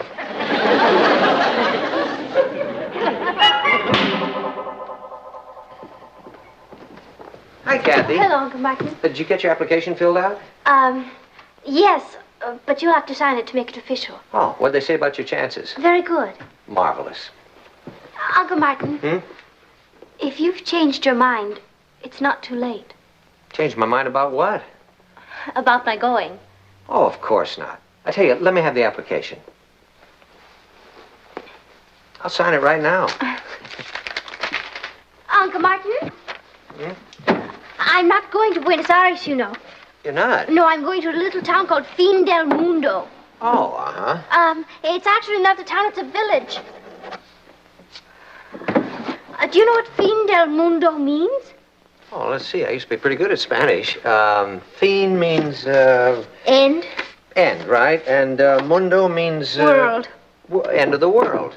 Gee, it sounds pretty isolated. Oh, it is. It's way up in the mountains. Ah, that's wonderful, because that's the way you get the real feel of the country. Nobody speaks English. Perfect. You know that's the only way to learn a foreign language. All right, there you are, honey. You should be pretty excited. Oh, yes, I am. Terribly. Hello, Kathy. Hello, Aunt Natalie. What's new? Uncle Martin just signed my application for the scholarship. Oh. How does it look? Very encouraging. Oh, marvelous. Aunt Natalie. Yes? You shouldn't be doing that. It's my job. Well, as long as you're leaving us, I better get used to doing it again. Now, if my leaving is going to cause you any extra work, I won't go. Oh, nonsense, dear. As a matter of fact, with one less person in the house, there'll be less work for me.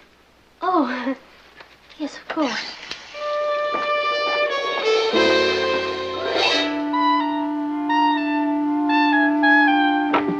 Hey, Cat. Come here a minute. Yes, Ross, what is it? Well, I don't want to get emotional about this, but we've been pretty close, haven't we? Of course we have. I mean, anything you want me to do, I'll do, right? Well, yes, and the same goes for me. And, Ross, you know I'd do anything you want me not to go, to do. You're definitely going to Argentina, aren't you? I suppose, so far. Why? I don't know if I should ask you this. It's awful big. Is it about my going to Argentina? Yeah. Ross, ask. Well, when you go, would you ask Dad if Patty and me can split your allowance?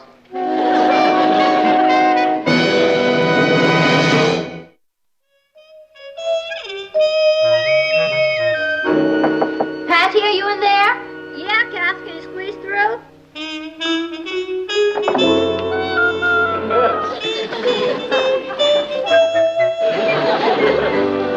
Patty, what's happened to this place? Oh, I didn't think you'd notice. What is all this? Oh, I just redecorated. Redecorated? Yeah. I figure since I'm going to be here alone, I can really spread out. Would you like a soda? No, thank you. How about an ice cream cone with sprinkles? Patty, you never told me I was in the way. Well, you're not in the way, Kathy. I've enjoyed crowding myself into this room to share it with you. I crowded you? Oh, no, I didn't mean it that way. I thought we were like sisters. Well, closer than sisters. But you want to go to Argentina, don't you? Patty, what if I... Yeah? Nothing. Kathy, do you really... What, Patty? Nothing. Dinner's ready, kids. What were you going to say? Nothing, Kath. I know you'll love Argentina.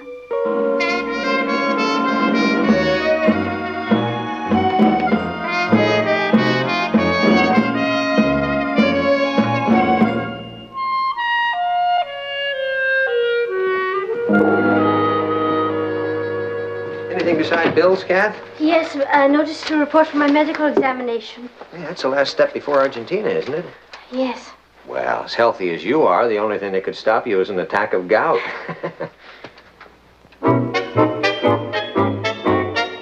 Gout? That's ridiculous. You're too young. Oh, really? Then perhaps I should tell you what happened when I got up this morning. I had a terrible crick in my back. Right here? That's the spot. Me too. Sure hurts, doesn't it? Yes. You ever get a pain back here? All the time. What do you do for it? Nothing. That's the best thing. You'll have to live with it. Now, back to your medical history.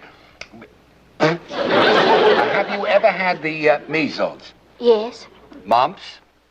Yes. Whooping cough? Yes. Chicken pox? Yes. Beriberi? Yes, yes. Scurvy? Yes. Ishimoto syndrome? Yes. Well, that's all there is. You've had every disease there is on the list. Oh, my. Does that eliminate me? Oh, no. With your medical history, you should be immune to anything. Splendid.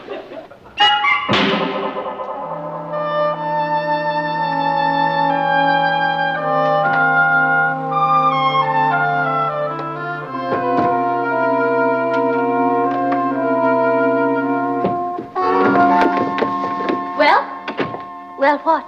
When do we start the countdown? Not for a couple of days. They'll send the official letter to Uncle Martin. Oh, are you sure you passed? Well, of course I passed. I've never been sick a day in my life. Gee, that's tough. You mean you don't want me to go? Kathy, I hope you make out better in Spanish than you have in English. Tough means great. Oh, I see. Boy, you must be thrilled about passing, huh? Oh, yes, yes. As a matter of fact, it's the toughest thing that's ever happened to me.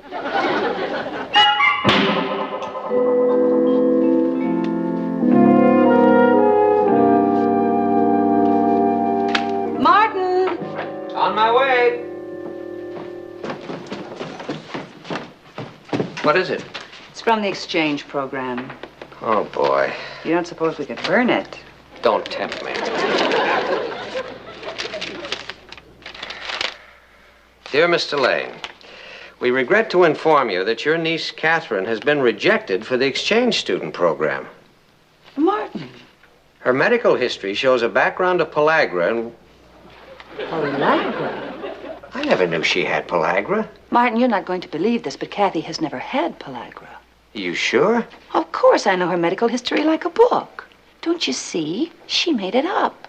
Why? Because she's got a bad case of you don't love me anymore. Do you mean that all this time we've been trying to convince her that she was free to go, she's been trying to get us to... Say that we love her too much to let her go. That was marvelous. Thank you, dear. Hey, Dad, you want to hear a great riddle? Sure. What's green and flat and has 4 red wheels? Our front lawn. You lied about the red wheels. Kill that, Patty. You have 2 choices for dessert, pie or coffee cake. I certainly will miss your coffee cake, Aunt Natalie. Yeah, but with all that coffee down there, they must have some coffee cake.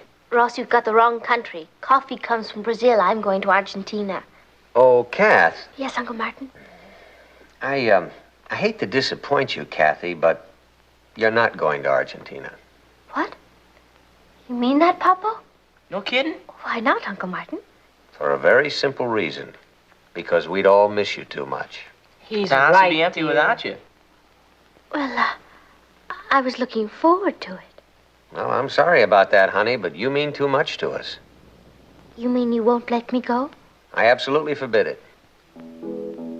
Uncle Martin, you're not serious. I am. Isn't that being a bit selfish? It is. You're asking me to give up a marvelous opportunity. I know it. But you have no idea how I was looking forward to it. Well, now, wait a minute. Maybe I'm wrong, and if I'm being pig-headed about it, No, Uncle Martin, you've every right to be wrong and pig-headed. I mean, you're right. If you don't want me to go to Argentina, I'll make the sacrifice. Good. Well, now that that's settled, how about dessert? You have only to ask. What would you like? I think I'll have a piece of pie. Cake for me. It's a celebration. I'll take both. Kathy? Nothing for me, thank you. I've had my dessert.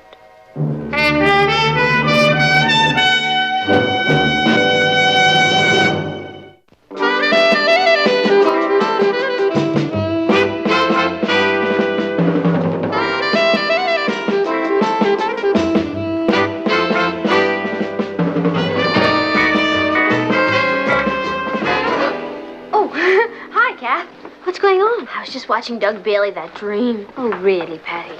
I think he's going to ask me for a date. He never stopped watching me all during history. I think Doug Bailey is a perfect drop. That's drip. Well, either way, I wouldn't go out with him if he were the last person in the world. Nobody's asking you to.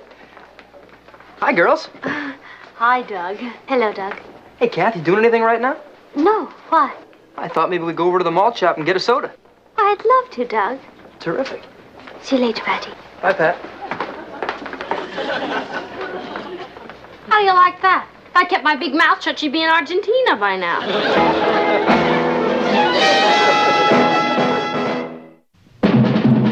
Here's Kathy, who's lived most everywhere, from Zanzibar to Berkeley Square. The Patty